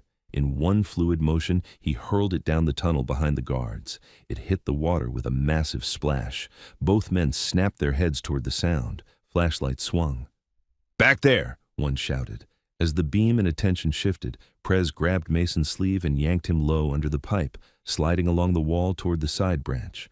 Mason's heart slammed. He followed, crouched, boots barely lifting above the shallow water. They reached the branch opening, a narrow cut in the wall, half hidden by grime and old debris. It angled down and away, darker than the main tunnel. Prez shoved Mason into it first. "Go." Mason slid into the tight passage, shoulders scraping concrete. Cold water surged in immediately, rising again to his knees. He grimaced, but kept moving. Prez followed right behind him. The guards shouted again as they realized the splash was a trick. Footsteps pounded toward them. "Tunnel! They're moving!" A flashlight beam stabbed into the branch opening. Mason's breath caught. Prez slammed his palm against a loose slab of concrete Mason hadn't noticed. An old chunk wedged into the side like a makeshift barrier. It toppled into place with a wet crunch, partially blocking the opening. Not sealed, but enough to slow anyone trying to squeeze through. The flashlight beam jittered, trying to find them through the narrow gap. "Prez!" a voice yelled, furious. "You can't hide in there!" Prez didn't answer. He just pushed Mason forward. The branch narrowed further. Mason had to turn sideways to fit. His jacket dragged against wet concrete, water pressing at his hips. Ahead, the passage dipped, and water rose again, thigh-high, then waist-high. Mason gasped at the cold. Prez's hand stayed on his back, forcing him onward. Then the passage opened into a wider section beneath the old bridge. Mason could feel it. The echo changed. The air smelled different, more open, more river. A faint gray light filtered from somewhere above, through cracks in the bridge deck. And then Mason saw it. An upward slope of slick concrete leading to a grated outlet. Water poured over it like a waterfall. Outside, the river raged, swollen and violent, tossing debris like toys. Mason's throat tightened. "We can't." Prez grabbed the metal grate and tested it. It rattled. Old bolts held it in place. He looked at Mason. "You know how to get that off?" Prez asked. Mason stared at the bolts, hands shaking. "Not without tools." Prez's jaw clenched. He scanned the tunnel floor, then spotted a rusted length of rebar half buried in mud. He yanked it free and jammed it under the grate's edge. "Hold it," Prez said. Mason grabbed the rebar with him, both of them straining against the pressure of water and rust. The grate groaned. Bolts squealed. For a second, it felt like nothing would move. Then, one bolt snapped with a metallic crack. The grate shifted. Cold river air surged in like a slap. Prez pushed again, and the grate finally gave way enough to make a gap. Outside, rain and wind screamed. Mason looked through the opening and saw the river lot in the distance. Dark shapes, lights moving, vehicles clustered near the abandoned industrial yard. And he saw something else that made his blood freeze. A bright white light aimed at the lot, like a portable floodlight. A camera setup. Someone was filming. Prez's eyes followed Mason's gaze. His voice dropped to a whisper so sharp it felt like it cut. "They're making a show," he said. Mason's throat closed. "Tessa." Prez nodded once. "Yeah," he whispered, "and they want you on camera too." Mason stared through the rain at the clustered lights, the shadows moving like actors hitting marks. A sudden fear hit him, new and brutal. "They're going to blame me," Mason said, voice cracking. "They're going to say I kidnapped the kid. They're going to—" Prez grabbed Mason's chin, forcing him to look away from the lot. "Listen to me," Prez said, low and absolute. "You don't panic. You don't talk to anybody but me, and you don't let them pull you into their script." Mason's breath shook. "What script?" Prez released him, eyes locked on the river lot. "The one where you die," he said. Then, without hesitation, Prez shoved himself through the grate opening into the storm-swollen river, grabbing the edge and pulling hard. He looked back once at Mason. "Now," he said. Mason swallowed the terror in his throat and crawled after him into the roaring rain. The river hit Mason like a living thing, not just cold, violent. It shoved at his chest, yanked at his legs, tried to pull him under the bridge where the current was strongest. Rain hammered his face so hard he could barely keep his eyes open. The smell of mud and oil and flooded earth filled his nose. Prez moved first, already waist-deep, one hand locked on the concrete edge, the other feeling for footing like he'd done this before. He didn't swim. He fought the water like it was a man. "Stay tight!" he shouted over the roar. Mason forced his body forward, fingers cramping around the slick concrete lip. The current grabbed his jeans and tried to spin him. Panic flared, hot, stupid, useless. Then Prez's hand clamped on Mason's forearm and yanked him closer. "Breathe," Prez snapped. "You're alive. Keep it that way." They edged along the concrete wall, moving downstream just enough to clear the outlet's direct spill. Mason's boots found submerged gravel, then lost it, then found it again. Each step felt like the river was negotiating whether it would let him keep his bones. Ahead, through sheets of rain, the river lot glowed with harsh artificial light. Portable floodlights washed the abandoned yard in white. Shadows moved like organized workers, too organized for a storm. Mason's teeth chattered. "They're really filming." Prez didn't look at him. His eyes stayed on the lot. "Yeah." They reached a half-submerged ramp that led up from the riverbank. Broken concrete, algae slick, debris caught against it. Prez climbed first, using the edge like a ladder. Mason followed, hands shaking, stomach twisting with the fear of slipping back into the current. They crawled up behind a wall of stacked rusted pipes, half hidden from the floodlights. From here, Mason could see the setup clearly. A camera on a tripod under a tarp. 2 men nearby holding extra batteries, something like a microphone boom. A cheap generator humming, spitting exhaust into the rain. This wasn't a random kidnapping. It was a production. And in the center of it, near an old shipping container, Tessa was on her knees, wrists bound behind her back. Somebody had ripped the tape from her mouth, but a hand stayed on her shoulder, keeping her in place. She was shaking so hard, Mason could see it even from this distance. Skull Ring Man stood behind her, one hand resting on her head like she was a pet. His limp was obvious in the way he planted his right foot, careful, controlled. Water ran off his face, but he didn't blink much. He looked excited. To his left stood the hooded man, crowbar gone now, replaced with a compact pistol kept low against his thigh like an accessory. And there, near the camera, Deputy Harlan. No jacket now, no "I'm trying to help" posture, just a wet uniform shirt under a rain shell, face set like a man who'd decided which side he belonged to and stopped pretending otherwise. Mason's breath left him. "That's him," Prez's jaw tightened. "I see him." Harlan spoke to someone near the tripod, gesturing like a director. Mason couldn't hear every word, but he saw the shape of it, the camera angle, the floodlight position, the line Tessa would be forced to say. Skull Ring Man turned his head, scanned the darkness beyond the lights like he could smell prey. Then he smiled and spoke, loud enough to carry. "Prez," he called. "You here yet?" No one answered, only rain. Skull Ring Man laughed softly. "I told you," he said, glancing toward Harlan. "He'd come from the river. He's predictable when he thinks he's being clever." Mason's stomach dropped. "How does he—" Prez didn't move. He didn't even blink, but his voice went quiet, lethal. "He's got somebody watching the drains, or he guessed right. Doesn't matter." Mason stared at the men under the lights and felt the trap tighten. Skull Ring Man grabbed Tessa by the hair and lifted her head toward the camera. "Tell them what you saw," he said. Tessa shook her head violently, tears streaking down her cheeks. Harlan stepped closer, crouched in front of her like he was comforting her. "Just say it," Harlan murmured, voice gentle in a way that made Mason sick. "Say the boy took the kid. Say he was paid. Then you go home." Tessa's eyes flicked toward the darkness, toward where Mason and Prez hid, as if she could sense them. Her lips trembled. Mason's throat closed. He wanted to stand up and scream, to rush them, to rip her free. Prez's hand pressed against Mason's chest, holding him down. "Not yet," Prez breathed. Skull Ring Man glanced toward the camera crew. "Rolling?" A man under the tarp nodded, fingers tapping the camera. Skull Ring Man turned back to Tessa, voice louder now, performance ready. "All right," he said. "We're doing this simple. You tell the truth, you walk. You lie, you drown." He nodded toward the river behind them. The hooded man grabbed Tessa under her arms and dragged her a few feet toward the water's edge. Her knees scraped concrete. She cried out, begging through choked breaths. Mason felt his vision blur with rage. Harlan stood and looked straight into the darkness, as if he was talking to it. "You hear me, Prez?" Harlan called. "This is what happens when you think your patch makes you God." Prez's eyes narrowed. Mason whispered, "He's doing it to get you to step out."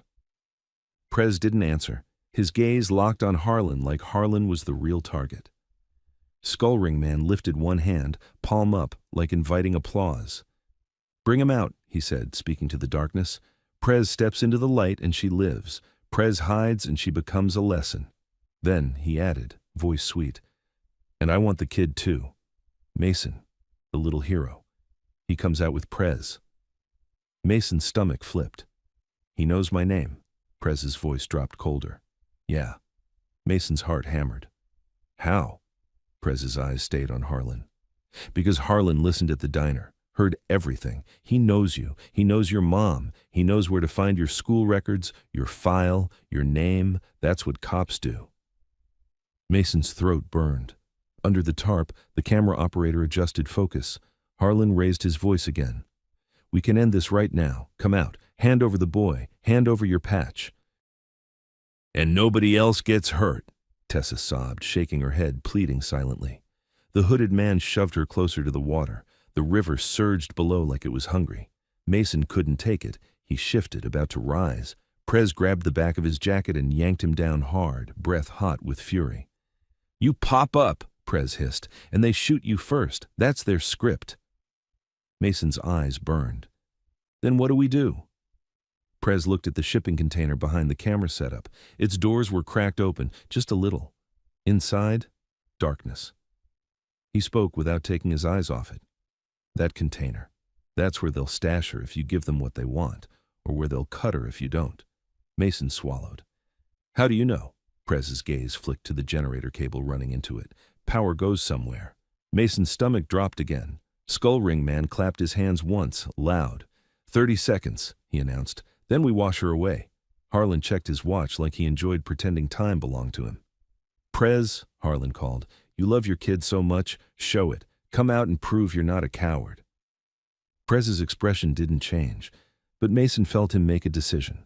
Felt it in the way his shoulders settled, in the way his breathing slowed. Prez leaned close to Mason's ear. You're going to do something for me, he whispered. Mason's heart slammed. What? Prez's eyes stayed on the floodlights. You're going to run. Mason stared. Run where? Prez nodded toward the camera tarp. To that rig. Mason's mouth went dry. That's suicide. Prez's voice was absolute. No, that's the only way to kill their story. Mason swallowed hard, shaking. I'll get shot. You won't if they still want you on camera, Prez said. They want you alive long enough to confess. Mason's chest heaved. Prez continued, low and fast. When I move. You hit the tarp, knock the tripod, tear the cable, anything. Make it chaos. I get to Tessa in the chaos. Mason's palms went slick with rain and fear. Harlan called again. 10 seconds! Skullring Man smiled, lifting his hand like a conductor. Prez's grip tightened on Mason's jacket. Listen, Prez whispered, voice like iron. If you don't do this, she dies, and then they'll come back for you anyway. Mason stared at Tessa's terrified face under the floodlight. He thought of his mother's wrists taped, the warm lantern in a blackout, the phone showing the diner like a live feed. Everything in the night had been planned, everything except him choosing to fight back. Mason nodded once. Prez released him, then murmured the final instruction.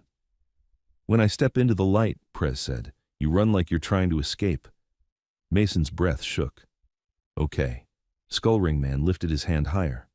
3. Harlan's eyes swept the darkness. 2. Prez's body shifted, subtle, controlled.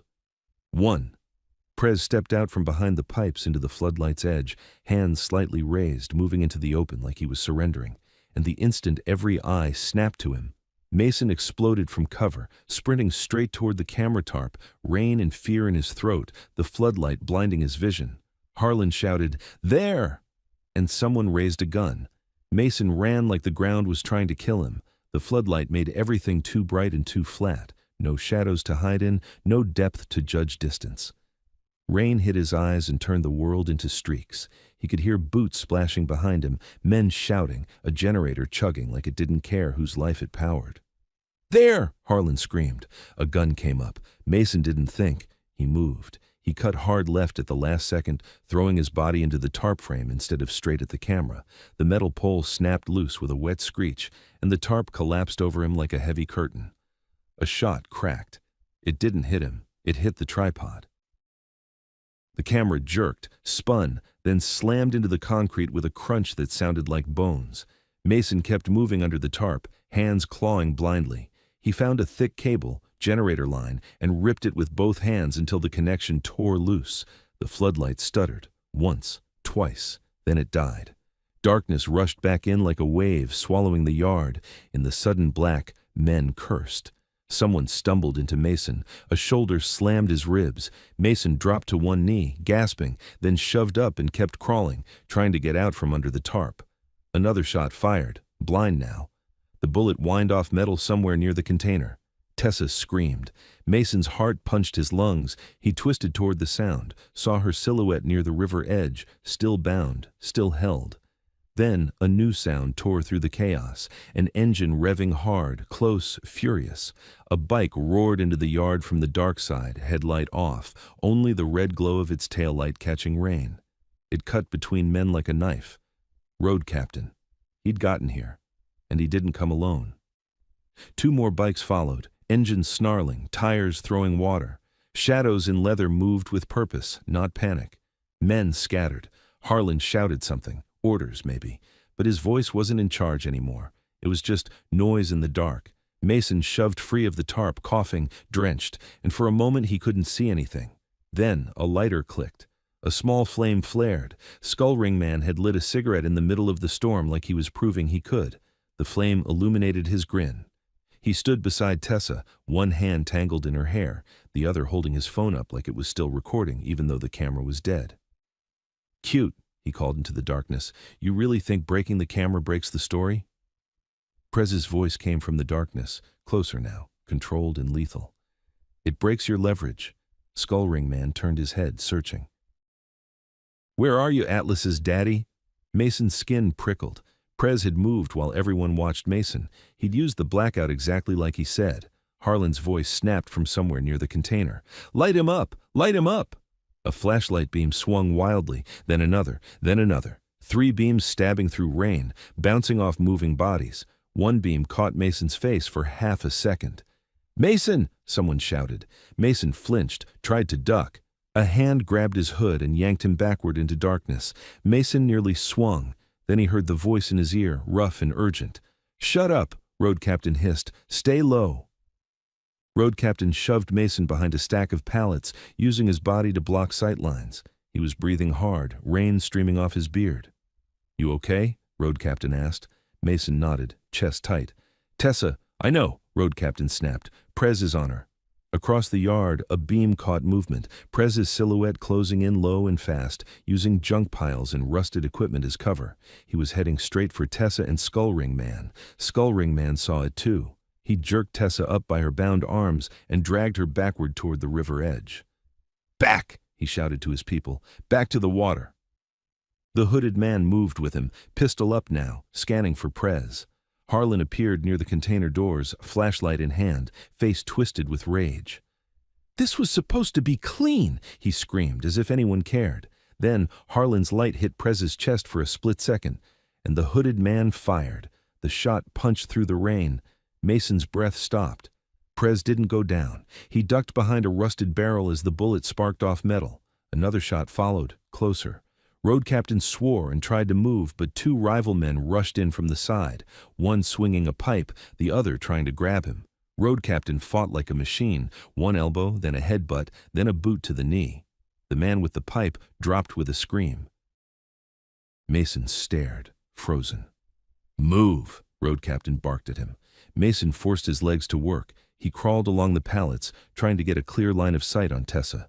Tessa was stumbling now, bound and half-dragged, water at her ankles as Skullring Man pulled her toward the river. She tried to plant her feet. He yanked harder. Her knees hit the concrete. She cried out. Skullring Man leaned close to her ear and said something Mason couldn't hear, but he saw her body jolt like the words were a knife.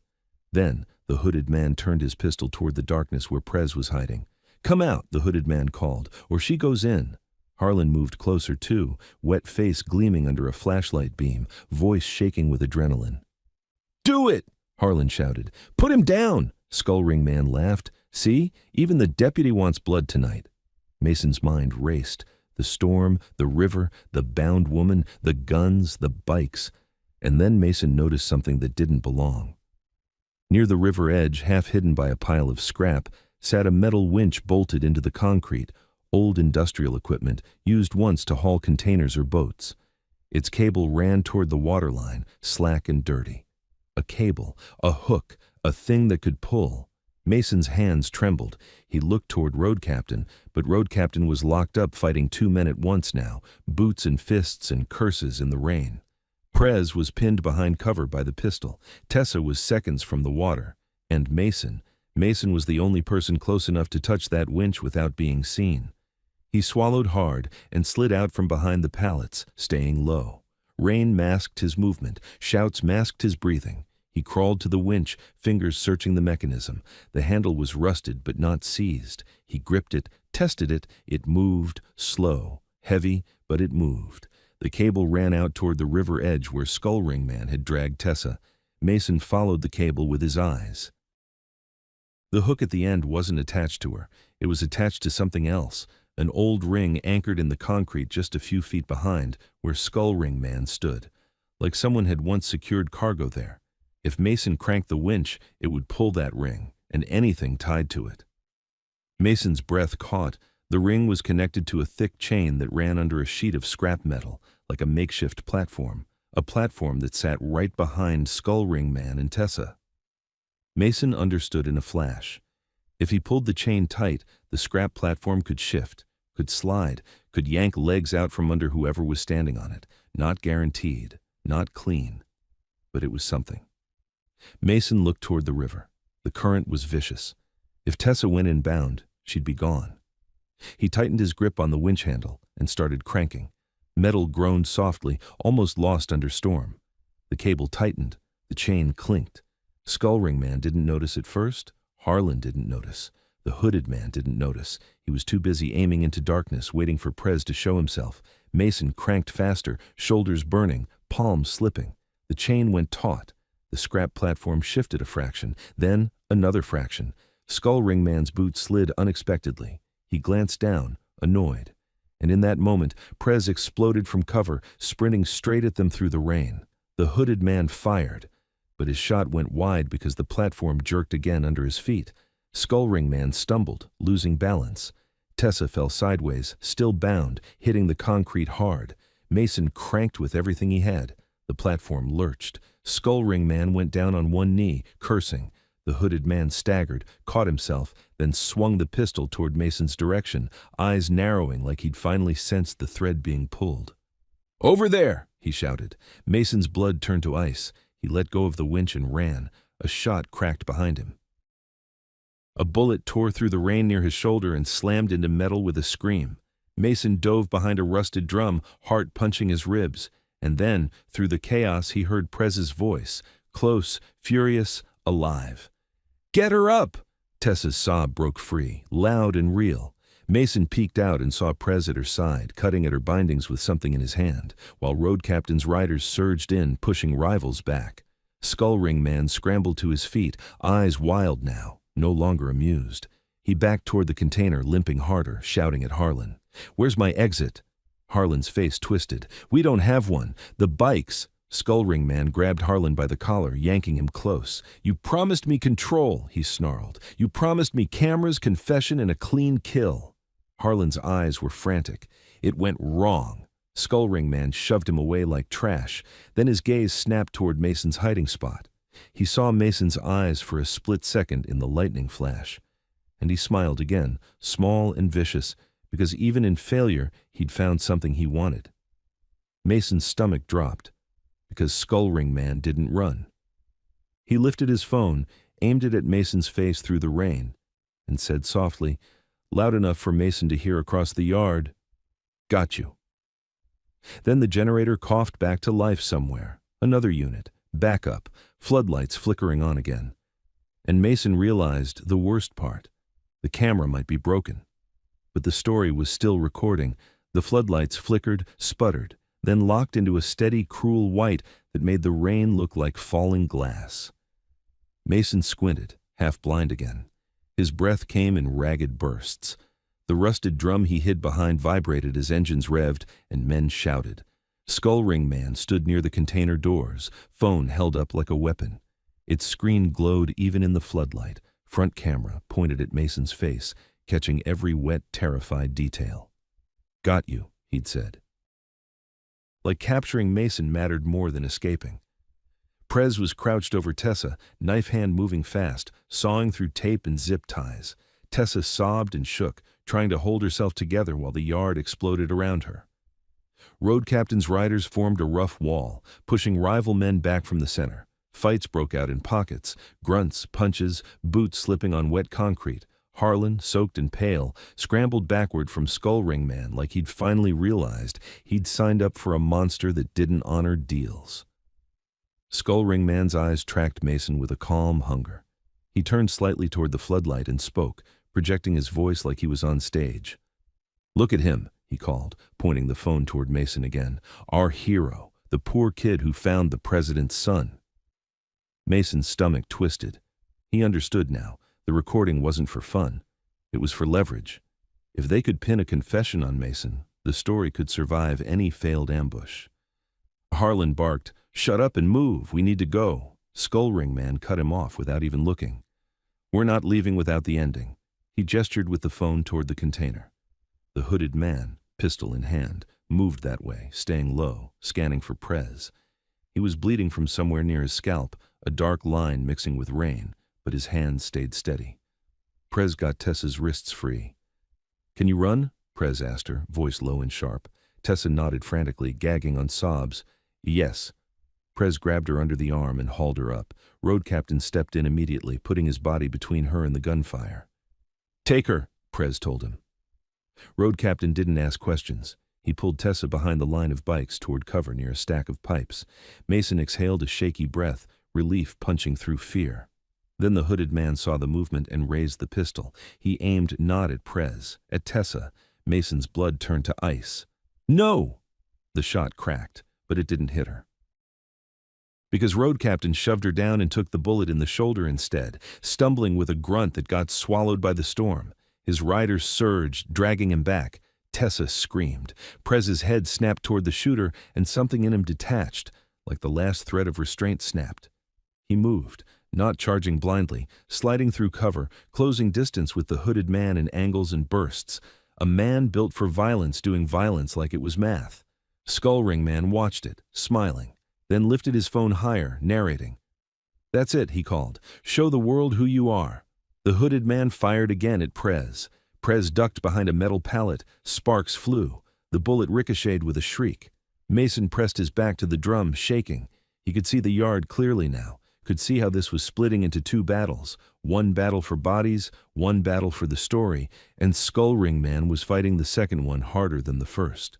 Harlan wiped rain from his face, eyes darting, desperate. He looked like a man trying to outrun consequences.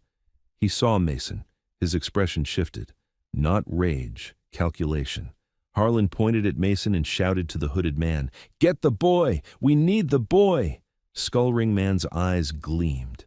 "Yes," he murmured, like he'd been waiting for Harlan to say it. The hooded man pivoted, pistol swinging toward Mason's drum. Mason's lungs seized. He dove away just as another shot punched into the metal, ringing like a bell. The drum jumped. Hot fragments bit Mason's cheek. Mason crawled, slipping in mud, trying to reach cover behind the pallets again. But floodlight made him a moving target. The hooded man advanced, careful, gun steady, boots slow. He wasn't rushing. He was hunting. Skullring Man followed a few steps behind, phone still up, filming. "Run!" Skullring Man called, voice amused. "That's what poor kids do best." Mason's hands found something cold in the mud, a length of chain. He yanked it up without thinking and threw it toward the shooter's feet. The hooded man stepped over it, didn't even flinch.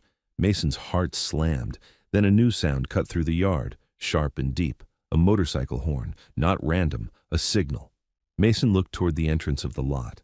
More bikes were pouring in from the darkness, headlights low, engines heavy, a wave of leather and steel.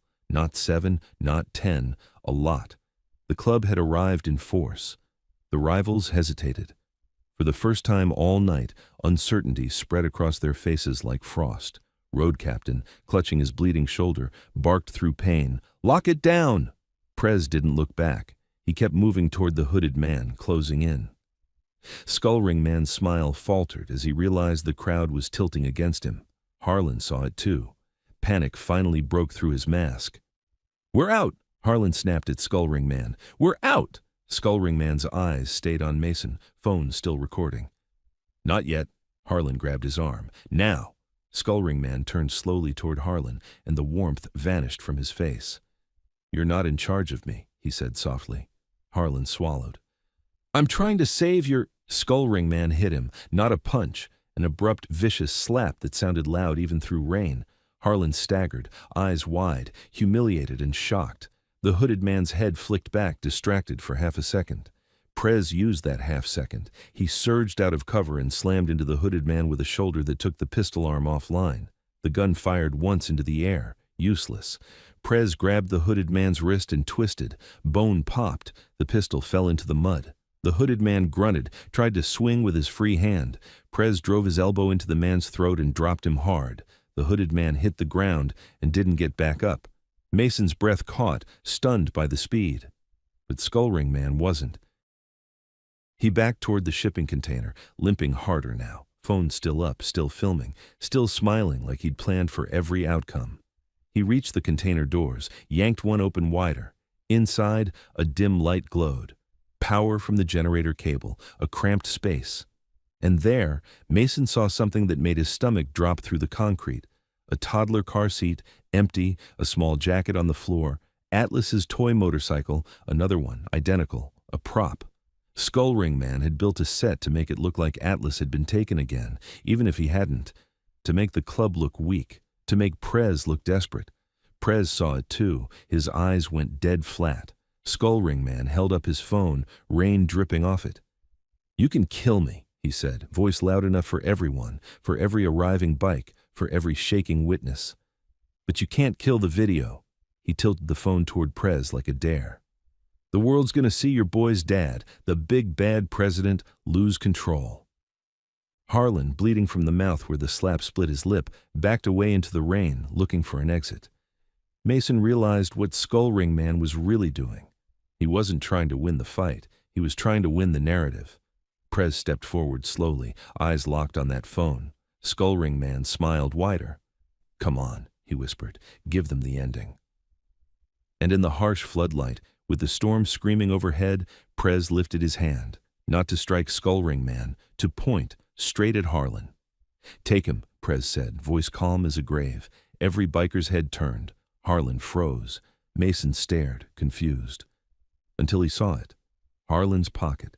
A second phone, water-resistant case, screen still lit, a recording app running, a live upload bar crawling forward. Harlan wasn't just watching, he was streaming. He'd planned to put it out before the night ended. Confession, chaos, blame, whatever stuck. Road Captain's riders moved on Harlan instantly. He tried to run, slipped in mud, went down hard. Hands yanked him up like a doll. Harlan screamed, "You don't understand, he made me!" Skullring Man barked a laugh. "Say it louder, deputy. Let the world hear how brave you are." Prez's gaze stayed on Harlan. "He didn't make you," Prez said quietly. "You chose." Mason's chest burned. He stepped forward without thinking. "He tried to take Atlas. He tried to take me. Skullring Man's eyes snapped to Mason, bright and sharp. "There you are," he murmured, phone angling. And then Skullring Man did the one thing Mason didn't expect. He threw the phone. Not at Prez. At Mason. The phone spun through rain, glowing like a tiny comet. Mason flinched and caught it on instinct. The screen filled his hands with light. A live stream interface, comments scrolling, viewer count ticking up. And on the screen, Mason's own face soaked and terrified, framed perfectly by floodlight. Skullring Man's voice cut through, triumphant. "Now," he said, "tell them what I told you to tell them." Mason's hands trembled around the phone. Everyone was watching. Club, rivals, Tessa sobbing behind cover, Harlan held upright, screaming excuses. And somewhere out there, people watching a live feed ready to believe the first story they heard. Mason looked at Prez. Prez didn't speak. He didn't nod. He just held Mason's gaze like a promise. "Don't let them write you."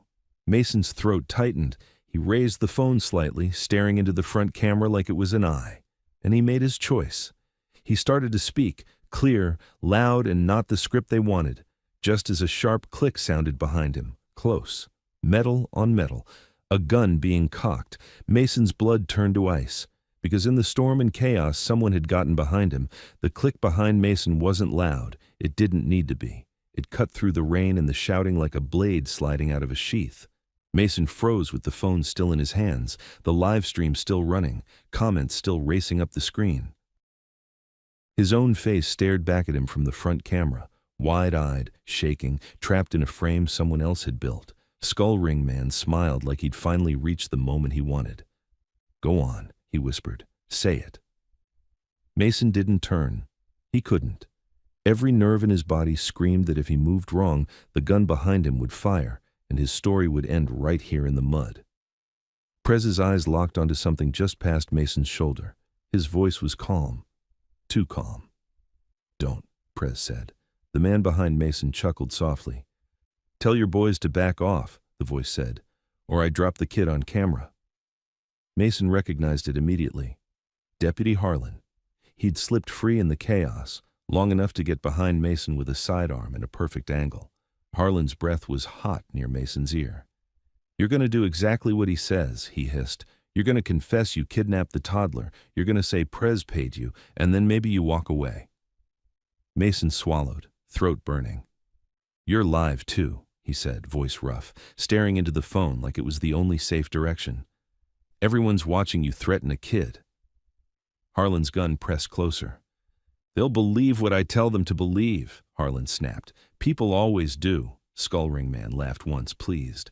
"That's my deputy." Tessa sobbed somewhere behind cover.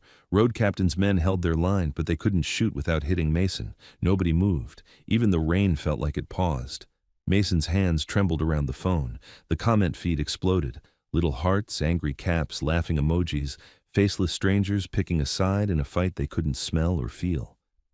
Skullring Man raised his arm slightly, presenting Mason to the floodlights like a trophy. "All right, hero," he said. "Say it clean." Mason's mouth went dry. Then he did the one thing he hadn't done all night. He used the truth as a weapon. He lifted the phone higher and spoke directly into the camera, steady, loud enough that even the generator seemed to hear. "My name is Mason Reed," he said. "I found a toddler alone in the road during the blackout. Barefoot, wrist bruised. I carried him to safety." Skullring Man's smile tightened. Harlan's gun jerked, pressing harder. "Stop talking." Mason kept going, forcing the words out before fear could choke them. The man who tried to take him was Deputy Harlan. He arrived too fast in an unmarked SUV with a blue dashlight. He wasn't relieved. He was angry. Harlan hissed, "Shut your mouth." Mason turned his head a fraction, not enough to give Harlan a full view of his face, but enough to make the statement cut deeper. "And right now," Mason said, voice shaking but clear, "Deputy Harlan is behind me with a gun to my back, on camera, live, for everybody to see." For a single heartbeat, the yard stayed frozen. Then Harlan made a mistake. He panicked. He reached for the phone with his free hand, trying to snatch it to end the live feed. The motion shifted the gun away from Mason's spine for half a second. Half a second was all Prez needed. Prez moved like a door slamming. He crossed the distance in 2 strides and hit Harlan's gun arm with a brutal, precise strike. The gun flew from Harlan's hand and vanished into the mud. Before Harlan could even gasp, Prez grabbed him by the collar and drove him down face first. Harlan screamed, trying to scramble, trying to reach anything, his other phone, his badge, his excuses. Prez didn't let him. He hauled Harlan up just enough to make him face the floodlight, then shoved him back down again, keeping him pinned with one knee and one hand. Road Captain's riders surged in, surrounding them, a wall of wet leather and breathing anger. Skullring Man's smile disappeared. He backed toward the container, limping hard now, eyes flicking for exits that weren't there anymore. The rival men saw the tide shift and started to retreat, hands up, trying to become invisible. Prez didn't chase them, not yet. He looked at Mason first. "You all right?" he asked. Mason couldn't answer. He just nodded, shaking. Prez's gaze snapped back to Skullring Man. Skullring Man lifted his hands, palms out, like he was performing innocence. "Easy," he said. "We can talk." Prez's voice cut through him, flat and final. "You kidnapped a woman. You broke into a kid's home. You threatened my son. You tried to bury the truth with a video." Skullring Man's lips curled. "Truth doesn't matter. Perception does." Mason looked down at the phone in his hands. The live stream still ran. Comments still flew. And now the camera showed something different. Harlan pinned in the mud, screaming, "I didn't, he made me." Prez nodded once, as if that proved everything. "Perception," Prez repeated. Then he looked at Mason. "Flip the camera." Mason's fingers trembled as he tapped the screen. Rear camera now. The floodlight glare softened. The frame widened. It caught Skullring Man's face clearly. His tattoos, his ring, his limp, the container behind him with the staged toddler seat. And then Prez spoke loudly, for the stream, for the yard, for anyone who would replay it later. "This deputy tried to take my son," Prez said. "He coordinated with this man. He set traps. He streamed lies." Skullring Man's eyes narrowed. "You can say anything."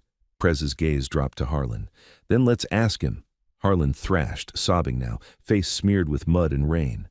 "I didn't mean," he choked.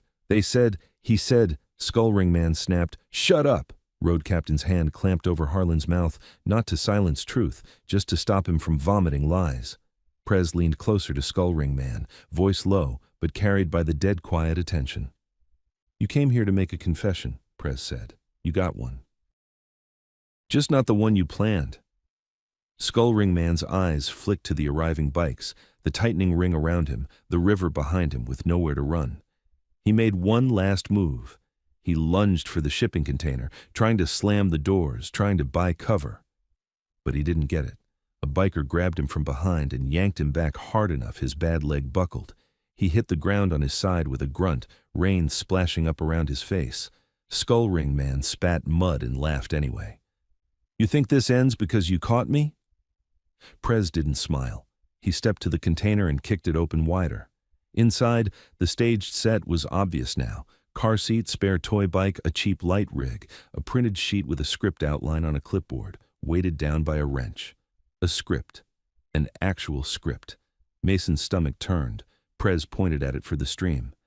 This was always theater. Tessa, shaking behind Road Captain's men, stared into the container and let out a broken sound, half sob, half rage. Mason's fingers tightened around the phone. He aimed it at Harlan again. Harlan's eyes met the camera for the first time. Real fear, real regret, real consequences. Prez spoke to him softly, the way you speak to someone right before the last door closes.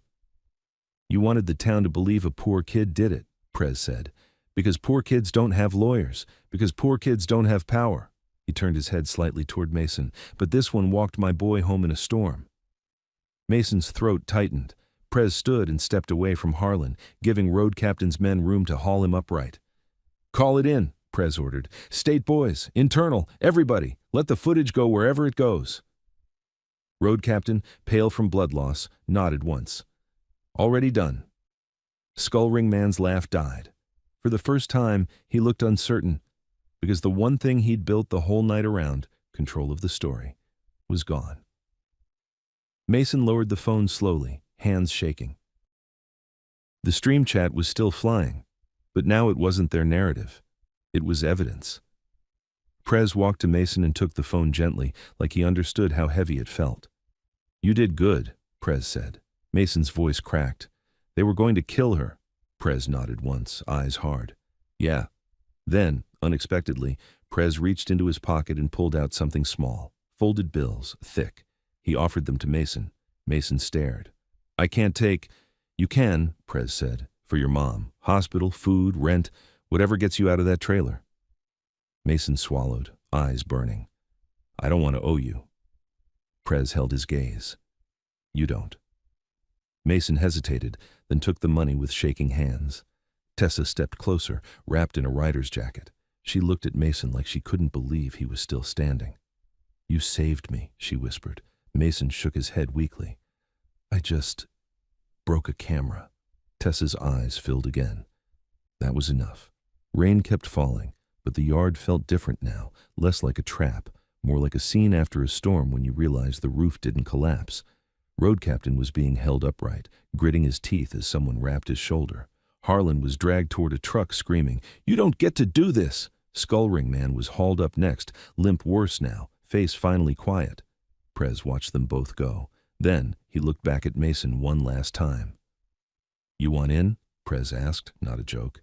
"You want protection, a place where no one can ever touch you again." Mason's heart pounded. He thought of Atlas, tiny hand, toy motorcycle, purple cheeks in the rain. He thought of his mother's taped wrists. He thought of how fast a story could kill you if you were poor enough, and he thought of what it would cost to live inside this world forever. Mason took a breath and shook his head. "No," he said quietly. "I want out." Prez studied him like he was seeing something rare. Then he nodded once. "Smart," he said.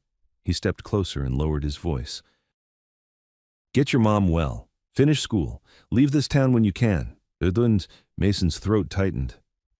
"Atlas." Prez's expression softened a fraction, almost invisible. "He'll be all right." Then he added, like a promise Mason didn't know how to carry, "And so will you." Mason stood in the rain, clutching the money, watching the trucks and bikes pull away with Harlan and the Skull Ring Man inside them. The floodlights finally clicked off. Darkness returned, natural this time. And somewhere far down the river, thunder rolled like the night itself was closing its mouth.